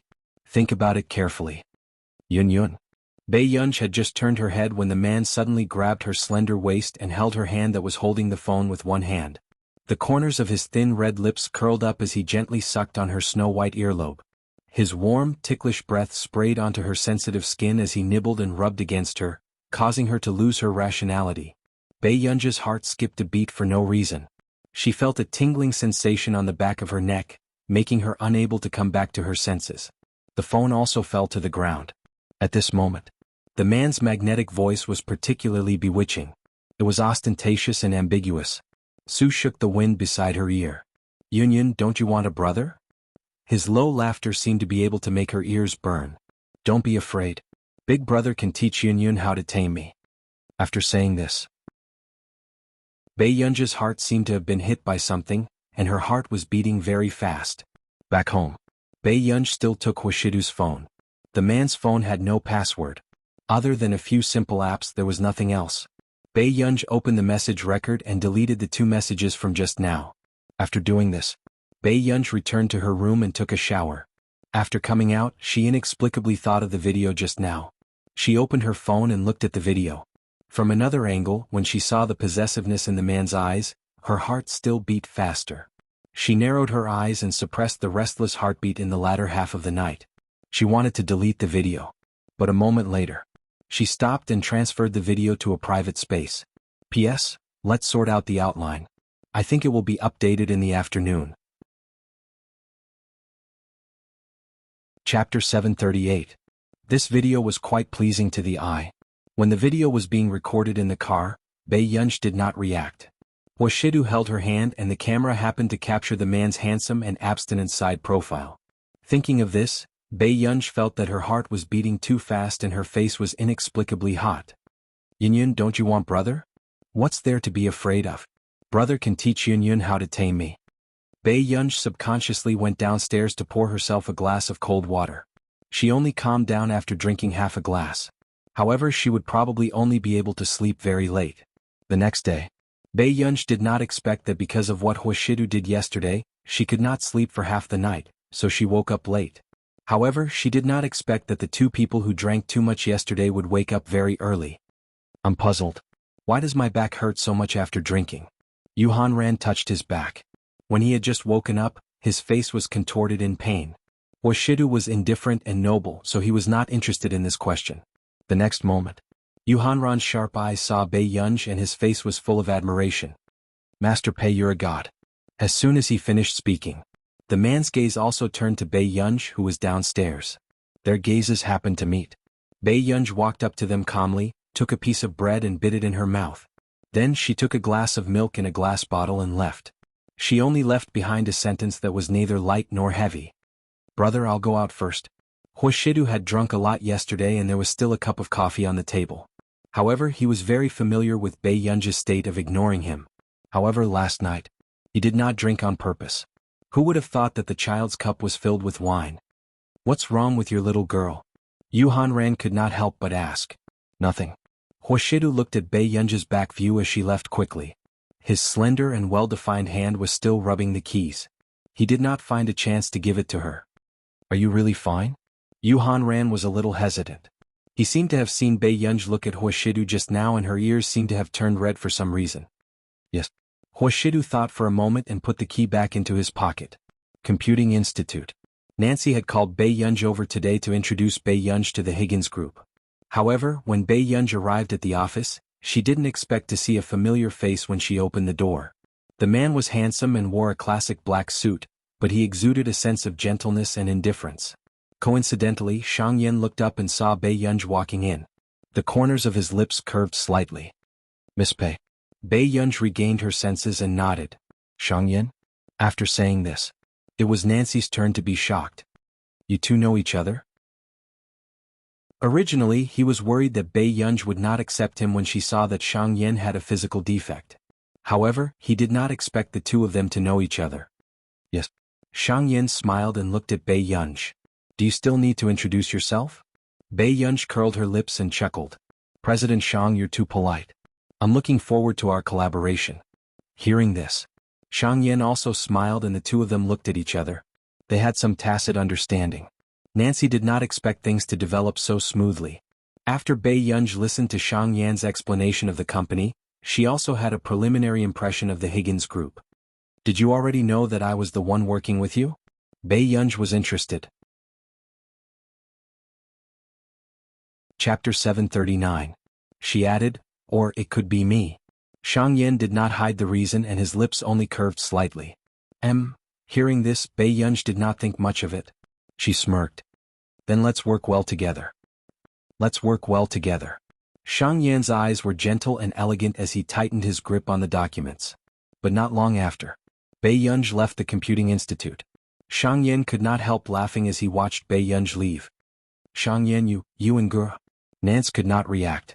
We can be considered friends. Shang Yan said calmly. In the library, Bei Yunj walked in lazily with a yogurt straw in her mouth. However, she did not expect that only Lu Yuanxi and Song Yao would see her. They had agreed to do homework together today, but Chu Zhixing was not around. Master Pei, what's wrong with your Xiaochu? Why isn't he here for such an important occasion? Lu Yuanxi was busy writing. He glanced at the lazy Bei Yunj and chuckled. Beside him, Song Yao had already finished her homework. The moment she arrived, she was helping Bei Yunj with the science questions. Are you sick? Bei Yunj sat beside Song Yao and handed them 2 bottles of yogurt. You were fine when you played games with me yesterday afternoon. Lu Yuanxi frowned. Hearing this, Bei Yunj called Chu Zhixing directly, but she did not expect the person who answered the call to be a calm and dignified male voice. Hello? Bei Yunj paused for a second. Are you Chu Zhixing's father? That's right. Mr. Chu's emotions did not fluctuate. You're Bei Yunj, right? He changed the topic. Although I've never heard my son talk about you, he seems to listen to you. Miss Pei is indeed amazing at such a young age. This was obviously not a good thing. Bei Yunj only laughed lightly. Mr. Chu, you flatter me. He probably did not expect the person opposite him to have such a reaction. He was silent for a long time. Not long after, he suddenly said, if Miss Pei wants to see him, why don't you come to the Chu family? Mr. Chu gave him an address and hung up the phone. Lu Yuanxi asked, what's wrong? I might have to go to his house to take a look. Bei Yunj raised his eyebrows and looked at Song Yao. Yao Yao, do you still have recording in the afternoon? Song Yao nodded and said with a smile, then I can only visit student Chu's house next time. I'll send you to get a taxi first. After Bei Yunj sent her off, Lu Yuanxi teased him lazily, Master Pei, how did you manage to win over the Song family's eldest daughter? At first, he thought that Song Yao was just a good-looking girl who had a good relationship with Bei Yunj. However, he did not expect Song Yao to be the eldest young miss of the Song family who had an accident back then. I was abducted from Yun University. Bei Yunj glanced at her watch. You're going too? Lu Yuanxi was displeased. Are you looking down on my friendship with Brother Chu? Bei Yunj. Whatever. Soon. When they arrived at the Chu family, Bei Yunj realized that Chu Zhixing's family background was not bad. At least, the residents in this area should be rich people who moved in decades ago. Lu Yuanxi did not think much of it. After greeting the security guard, he walked straight to the front yard. However, he did not expect that there would be a gathering inside. The sudden intrusion of the two caused the piano to stop abruptly. Miss Pei, young Master Lu? Bo Jinxiao appeared slightly surprised, but a strange look quickly disappeared from her eyes. You're here? P.S. I'm here to catch up on my chapters. Chapter 740. The person who spoke was Chu Zhixing's father. At this moment, Bei Yunj suddenly received a call.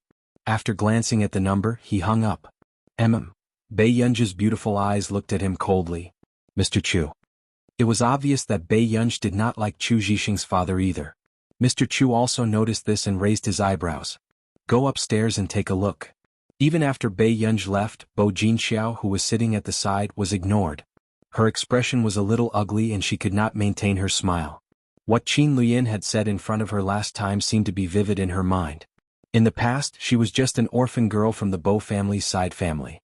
She had gradually been accepted by the Bo family with her talents since she was young. However, this girl had easily gotten what she wanted the most because of their blood relationship. Even a man like Qin Luyin could protect her.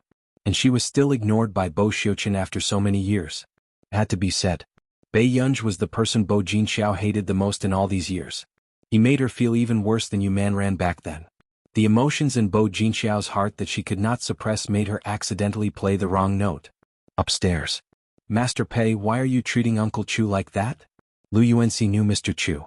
Although he felt that Mr. Chu looked strict, he did not dislike him. Do you know about Xiao Chu's inhibitor? Bei Yunj suddenly asked. Lu Yuanxi said, yes. He only found out later that the drug Chu Zhixing had injected in the toilet was used to control his emotions. There's poison in it. Making Xiao Chu fat is only one of the side effects. If he uses it for another 2 years, he will only be in a vegetative state. With that said, Lu Yuanxi was stunned. Then why did you let him continue using it? Lu Yuanxi asked. Bei Yunj glanced at him. He's not using the Chu family's inhibitor now. Hearing this, Lu Yuanxi heaved a sigh of relief. In the past, when he and Chu Zhixing didn't know each other, Lu Yuanxi always thought that Chu Zhixing was injecting something addictive, so he didn't have the time to persuade people to do good. But later he found out that Chu Zhixing was sick, and only suppressants could help him recover. However, Chu Zhixing also noticed that after Chu Zhixing and Bei Yunj got closer, Chu Zhixing had lost a lot of weight. In fact, because he often played basketball, he also had muscle lines. It was also rare to see Chu Zhixing fall ill. Master Pei, where did you get this? Lu Yuanxi asked curiously. This isn't something that the Qin family can get their hands on, right? A friend gave it to me. After Bei Yunj finished speaking, she glanced at the number that continued to insist on calling her and blocked it.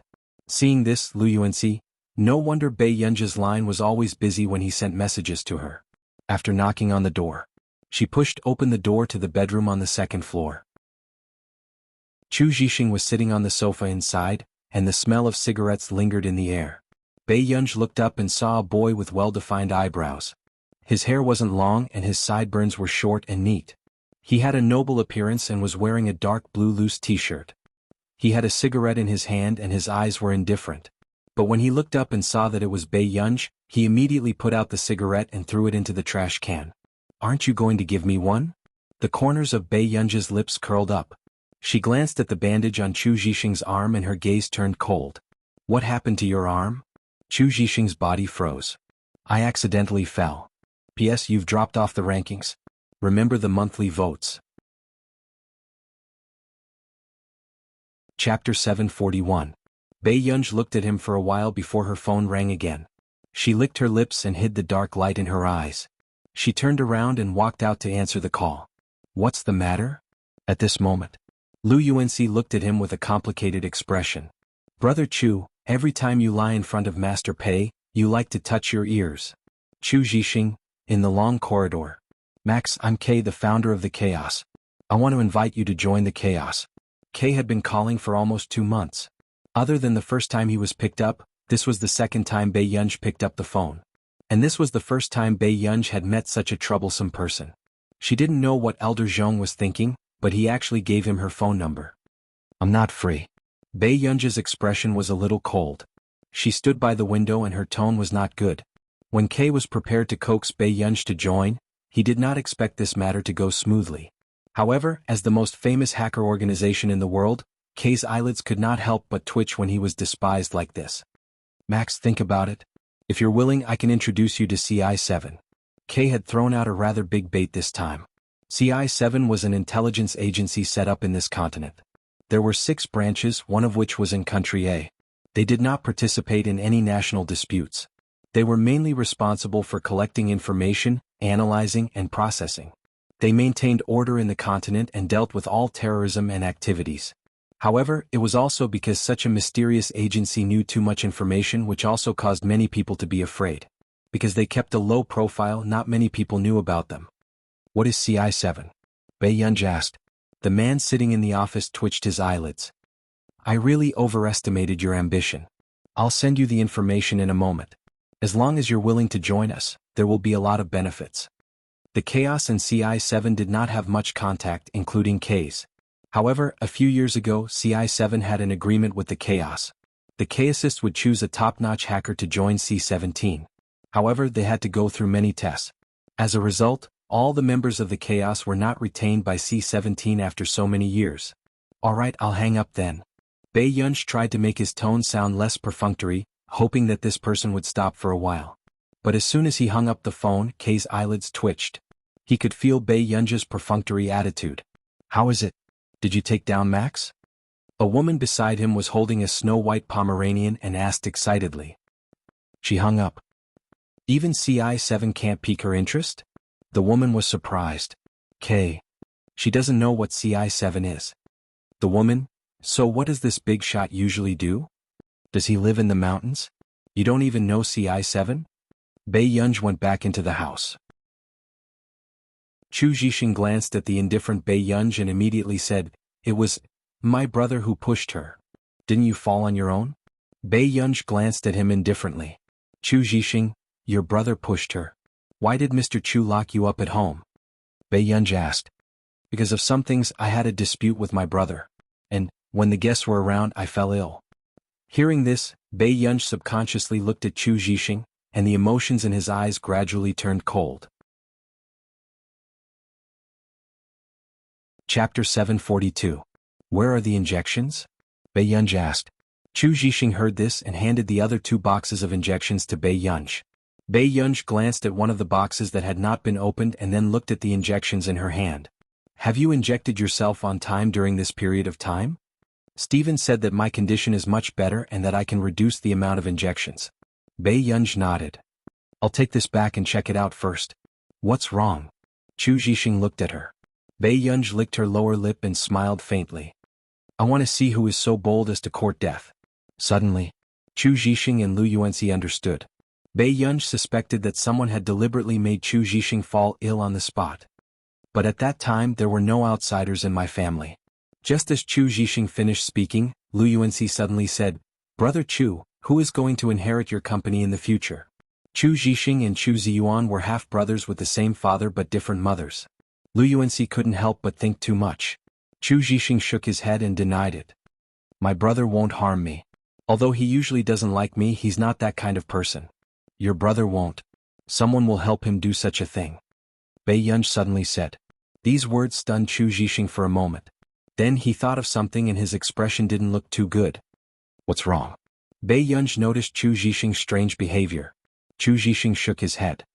It's nothing. If that person was here she might have done this, but that person isn't here. He looked at Bei Yunj and Lu Yuanxi. My brother's mother. After she divorced my father, she went up the mountain to cultivate. Later, my mother married my father and died of illness. My brother's mother came back to take care of me. After saying that, he pursed his lips. His eyes were filled with fear for that person. Are you hungry? Go downstairs and eat something. Bei Yunj suddenly changed the topic. Hearing this, Chu Zhixing brought the 2 of them downstairs. When Father Chu saw Chu Zhixing coming downstairs, his face darkened. Zhixing, what are you doing downstairs? Haven't you embarrassed yourself enough last night? Chu Zhixing clenched his fists. I'm taking my friend out for dinner. Friends? Look at you, how can you have a true friend? After Mr. Chu finished speaking, he glanced coldly at Bei Yunj. Miss Pei, I heard that you are the eldest daughter of the Qin family. I heard that Miss Pei chased the original Miss Qin away as soon as she came back. What's so good about my son that Miss Pei likes him? Dad. Chu Zhixing's eyes were cold and red. He clenched his fists and the veins on the back of his hands bulged. He sneered, if you really hate me that much, you should have strangled me to death earlier. After saying this, Mr. Chu's expression changed and his body stiffened. This was the first time he had heard Chu Zhixing say such words. Mr. Chu's first reaction was to think that Bei Yunj had led Chu Zhixing astray. Miss Pei, this is the first time I've seen my son treat me like this. You're really capable. Mr. Chu almost gritted his teeth. Bei Yunj raised her eyebrows and glanced lazily at the people watching the commotion. She smirked. Why is Mr. Chu so angry? Do you have to be calculative with a young girl like me? Everyone was speechless. What he said seemed to be true. But why was this person so self-righteous? You, Uncle Chu. Suddenly, Bo Jinxiao walked over and immediately comforted him. Zhixing said it out of anger. P.S. I'm still updating. Good people, remember to vote. Chapter 743. Bo Jinxiao glanced at Chu Zhixing and smiled gently. Zhixing apologized to Uncle Chu quickly. Usually at this time, Bo Jinxiao's words were the most effective. But at this moment, Chu Zhixing did not even look at the 2 of them and looked at Bei Yunj. Yunj, do you want to eat anything? Let's go out and eat. This was the first time she was ignored by Chu Zhixing. The smile on Bo Jinxiao's face immediately disappeared. Chu Zhixing, if you walk out of the Chu family today, don't even think about... Bei Yunj suddenly interrupted and looked at Mr. Chu with a smile. Mr. Chu, let's talk nicely. Do I look like someone who can't afford to raise little Chu? At this moment, Chu Zhixing almost called Bei Yunj father. Mr. Chu's face was livid and he was speechless for a long time. Let's go out for a meal and go to the library. Uncle Chu, don't worry. Bei Yunj's eyes curved as he said slowly. Mr. Chu glanced at Chu Zhixing and could only take a deep breath before he turned to leave. However, Chu Zhixing was touched. He turned around and blurted out instinctively, Thank you, Father Pei. Bei Yunj was speechless. Lu Yuanxi was speechless. This call of father was straightforward enough. Lu Yuanxi placed his arm on Chu Zhixing's shoulder and said carelessly, Fatty Chu, brother Lu can support you too. Why don't you call me father? Chu Zhixing was speechless. On the way, Bei Yunj watched as Lu Yuanxi and Chu Zhixing bickered all the way, attracting the strange gazes of many young girls. until they got into the car. Lu Yuanxi was eager. Where are we going to eat? Bei Yunj said, Uncle, let's go to the first hospital. Lu Yuanxi and Chu Zhixing were speechless. An hour and a half later. In the hospital. Chu Zhixing walked out after drawing his blood. You ebook, the test report is out. Send me a copy. Bei Yunj's eyes darkened. Chu Zhixing nodded and his heart warmed. Okay. However, just as the three of them were about to go for a meal, Bei Yunj suddenly saw a familiar figure. Wen Jiuwan. Bei Yunj raised his eyebrows and glanced at Wen Jiuwan, who was being pulled away by someone and was embarrassed to leave. He looked at her for a while. Master Pei, what are you looking at? Lu Yuanxi followed Bei Yunj's gaze and the corners of his mouth twitched. Master Pei, don't tell me you want to go there. What happened? Bei Yunj saw that Wen Jiuwan had been pulled in. That place is called an H. It means night hunter. Lu Yuanxi coughed. I heard that they often have theme parties. Bei Yunj's eyes flickered. What theme? Lu Yuanxi was silent for a moment. SM. Bei Yunj, Lu Yuanxi's originally lazy appearance of a rich young master immediately changed. He explained somewhat unnaturally, I've never been there. Although he liked to play and often went to bars and nightclubs, he simply didn't want to stay at home. He disdained to touch this kind of ambiguous gray area. You guys go and do your homework first. I still have something to do. Bei Yunj raised an eyebrow and instructed before she prepared to leave. However, he was stopped by Lu Yuanxi. Where are you going? Master Pei, don't do anything rash. I won't do anything rash. You guys go back first. After Bei Yunj finished speaking, he went around the door and quickly left. Lu Yuanxi and Chu Zhixing looked at each other. Anich. Miss, are you here to have fun too? The male shop assistant who had just pulled Wen Jiuwan and looked at Bei Yunj with a somewhat naked gaze. Chapter 744. Do you know that person just now? Bei Yunj asked casually and glanced at the two frames on his table. Blue and red bracelets. That's a customer who came in to play. The male shop assistant smiled and said, Moreover, in our shop, customers who look standard don't need to pay an admission fee. Naturally, you are the same. This girl's appearance was too attractive. She was too beautiful. Bei Yunj asked, What is she doing in there? I'm sorry, Mississippi. The customer's information is confidential. After the male shop assistant finished speaking, he took out a half-face mask. However, miss, you can go in and look for her. She's wearing a blue bracelet. Blue? Bei Yunj glanced at the two bamboo frames.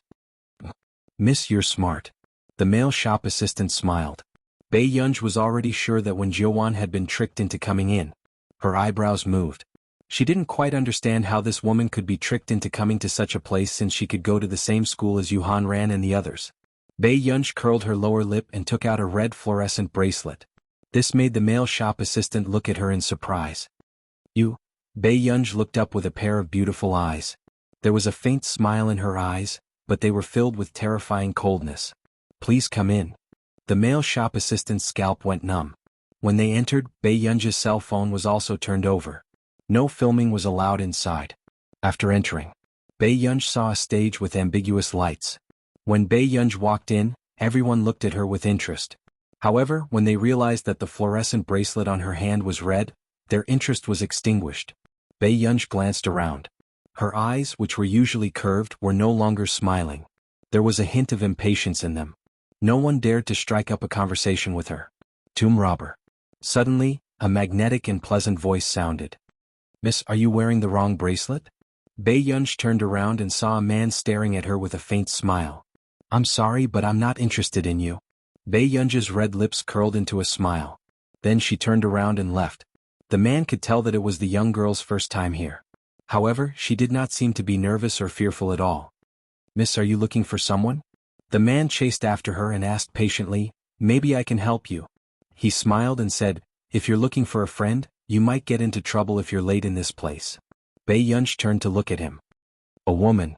She was wearing a blue bracelet and a white dress with blue patterns on it. I've seen him before. The man replied. Seeing that Bei Yunj was just looking at him without saying anything, he couldn't help but laugh. She has a pearl necklace around her neck.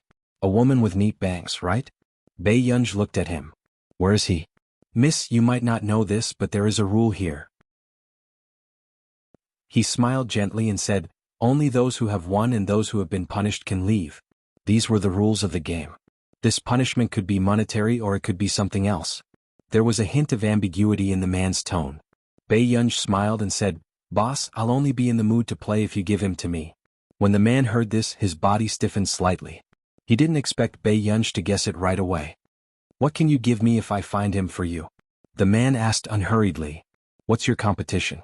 Bae-yunj glanced at the men and women on the stage.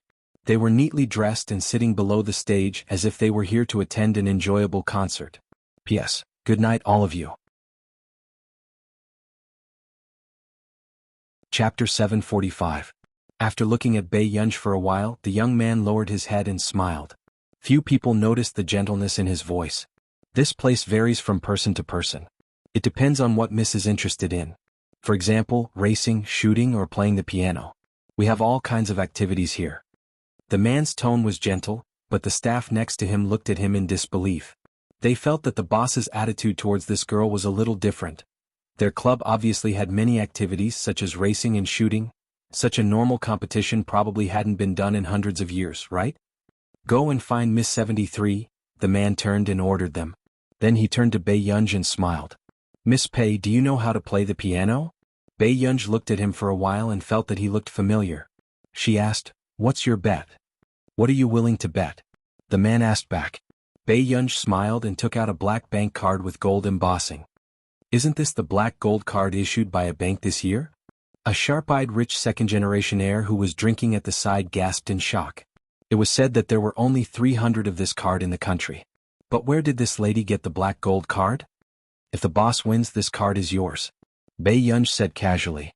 The people around them were shocked by this girl's generosity. "I didn't really count how many there are, but it should be quite a lot," she thought for a while and said slowly. When everyone heard this, their eyes were filled with greed. But in the shop, no one dared to make a move. After all, the rules and regulations of this shop were strict, and this shop owner seemed to have many powerful connections. Miss is generous. The man also took a long time to come back to his senses, but he changed the topic and said, "But I'm not interested in Mrs. Money." When everyone heard this, they felt the ambiguity in his words. Although this lady was wearing a mask, one could tell that she was beautiful at a glance. If he didn't want money, didn't he want her? The beautiful girl in front of him was not angry. Instead, she looked at him with a faint smile. "This shop can be opened here because of the boss's ability. Whether or not I can shut this shop down will depend on my ability." As soon as she finished speaking, the shop assistant's eyes immediately turned fierce. "You." However, after being warned by the man's gaze, they unwillingly lowered their heads. "Miss, are you really that heartless? I'm a little frustrated." After the man finished laughing, he looked at Bae-yunj. "Or are you afraid that you're not satisfied with my looks?" After he finished speaking, he took a step closer to her. "Then miss, why don't you take off my mask personally?" Hearing this, everyone subconsciously looked at the man. This shop also had a rule. With the consent of the other party, the person whose mask was removed would become the other party's exclusive property. But the man in front of her was the owner of this shop. Moreover, he had always heard that this boss was not a simple person. The surrounding people couldn't help but watch this scene. But in the next moment, Bae-yunj suddenly heard a woman's voice. He turned around and saw that it was the delirious Wenjiawan. Bae-yunj raised her eyebrows. There was a hint of impatience in her beautiful eyes. She did not take Wenjiawan. Instead, she allowed her to be thrown on the sofa and wriggled around. Bae-yunj pulled a blanket and threw it on the woman's face. At the same time, it covered her graceful figure. "Miss, you seem to be very impatient with your friends," the man said. Chapter 746. She's not my friend. Bae-yunj's tone was indifferent. And when the man heard this, he raised his eyebrows in surprise. "So I'm only willing to bet on this card." Bae-yunj's bright eyes were undisciplined, leisurely and playful. "That's fine." The man asked again, "An A-class black gold card to bet on a woman. Miss, you're at a disadvantage." "I'm not at a disadvantage." Bae-yunj's lips curled up. "I can't lose this bet." After saying this, the staff in the shop were all angry at this girl. What ability did this girl have to dare to talk nonsense here? Only the man heard this and laughed. "Let's bet Jiangji." As soon as the voice fell, the woman who was playing the piano on the stage came down and looked at Bae-yunj scrupulously. From the moment she heard the man talking to this girl, she had noticed this girl. Even if she was wearing a mask, it couldn't hide the girl's arrogance. My name is Jiang Ji. I'll accompany Miss to the competition today. Jiang Ji's tone was cold. After looking at Bei Yunj, the corner of her mouth quickly swept over with a hint of ridicule. She was just a pampered young lady. But she really didn't know which family doted on their daughter so much that they even gave her an A-class black gold card. I can do whatever Miss is good at. Jiang Ji's tone was arrogant. She really didn't like this kind of delicate young lady. She would probably only choose the piano. Jiang Ji's eyes hid the faint ridicule, but the next second she heard the person opposite her suddenly say, "Racing, how about it?" Jiang Ji looked up almost subconsciously. She didn't even hide the expression on her face. She subconsciously looked at Bei Yunj. You want a race? In her impression, no young lady liked this kind of competition. Jiang Ji frowned and looked at the man who had been staring at Bei Yunj. She couldn't help but clench her fists. Her eyes darkened and she mocked, "Miss, I've been racing for many years." The other staff wanted to see how this arrogant female customer slapped her face. Jiang Ji had won the national racing championship when she was 20 years old. Wasn't competing with Jiang Ji courting death. She was asking for humiliation. Really? That's interesting. Bei Yunj said slowly. She was not in the mood to play the piano in such a place. When Jiang Ji heard this, she looked at the man and waited for his order. Miss doesn't know how to play the piano? The man asked. Bei Yunj glanced at them with a half-smile. Did you come here to listen to the piano? His meaning was clear. This girl simply didn't want to play for them. In just one or two sentences, the entire crowd could not help but look at this girl furiously. They couldn't wait to see how embarrassed this woman would be when she lost. Miss is too arrogant. After the man finished speaking, he gestured for them to arrange the competition. In the spectator's stance, the shop assistant frowned. Boss, that lady doesn't know what's good for her. She's arrogant and rude. Why don't you chase her out? Usually, this kind of customer would have been thrown out long ago. She just happened to barge in. Isn't that rare? The man held a cigarette in his hand and put one hand in his pocket. His thin lips exhaled a circle of mist. The shop assistant didn't quite understand what the boss meant. Could it be that the boss knew this woman before? Jiang Ji is definitely going to win this competition. Jiang Ji has never lost a race before. The shop assistant smiled proudly. That person's black gold card can't be taken away. The man laughed and his gaze fell on the girl below the stage. You're tuning in to the Han Li's Wuxia Chronicles YouTube channel. We're so grateful for your support and don't forget to subscribe to join us on this incredible journey through captivating stories. Your generosity through donations truly makes a world of difference, as it's the primary source of revenue that allows me to expand and enhance this channel for you. Thank you from the bottom of my heart for being a part of this adventure.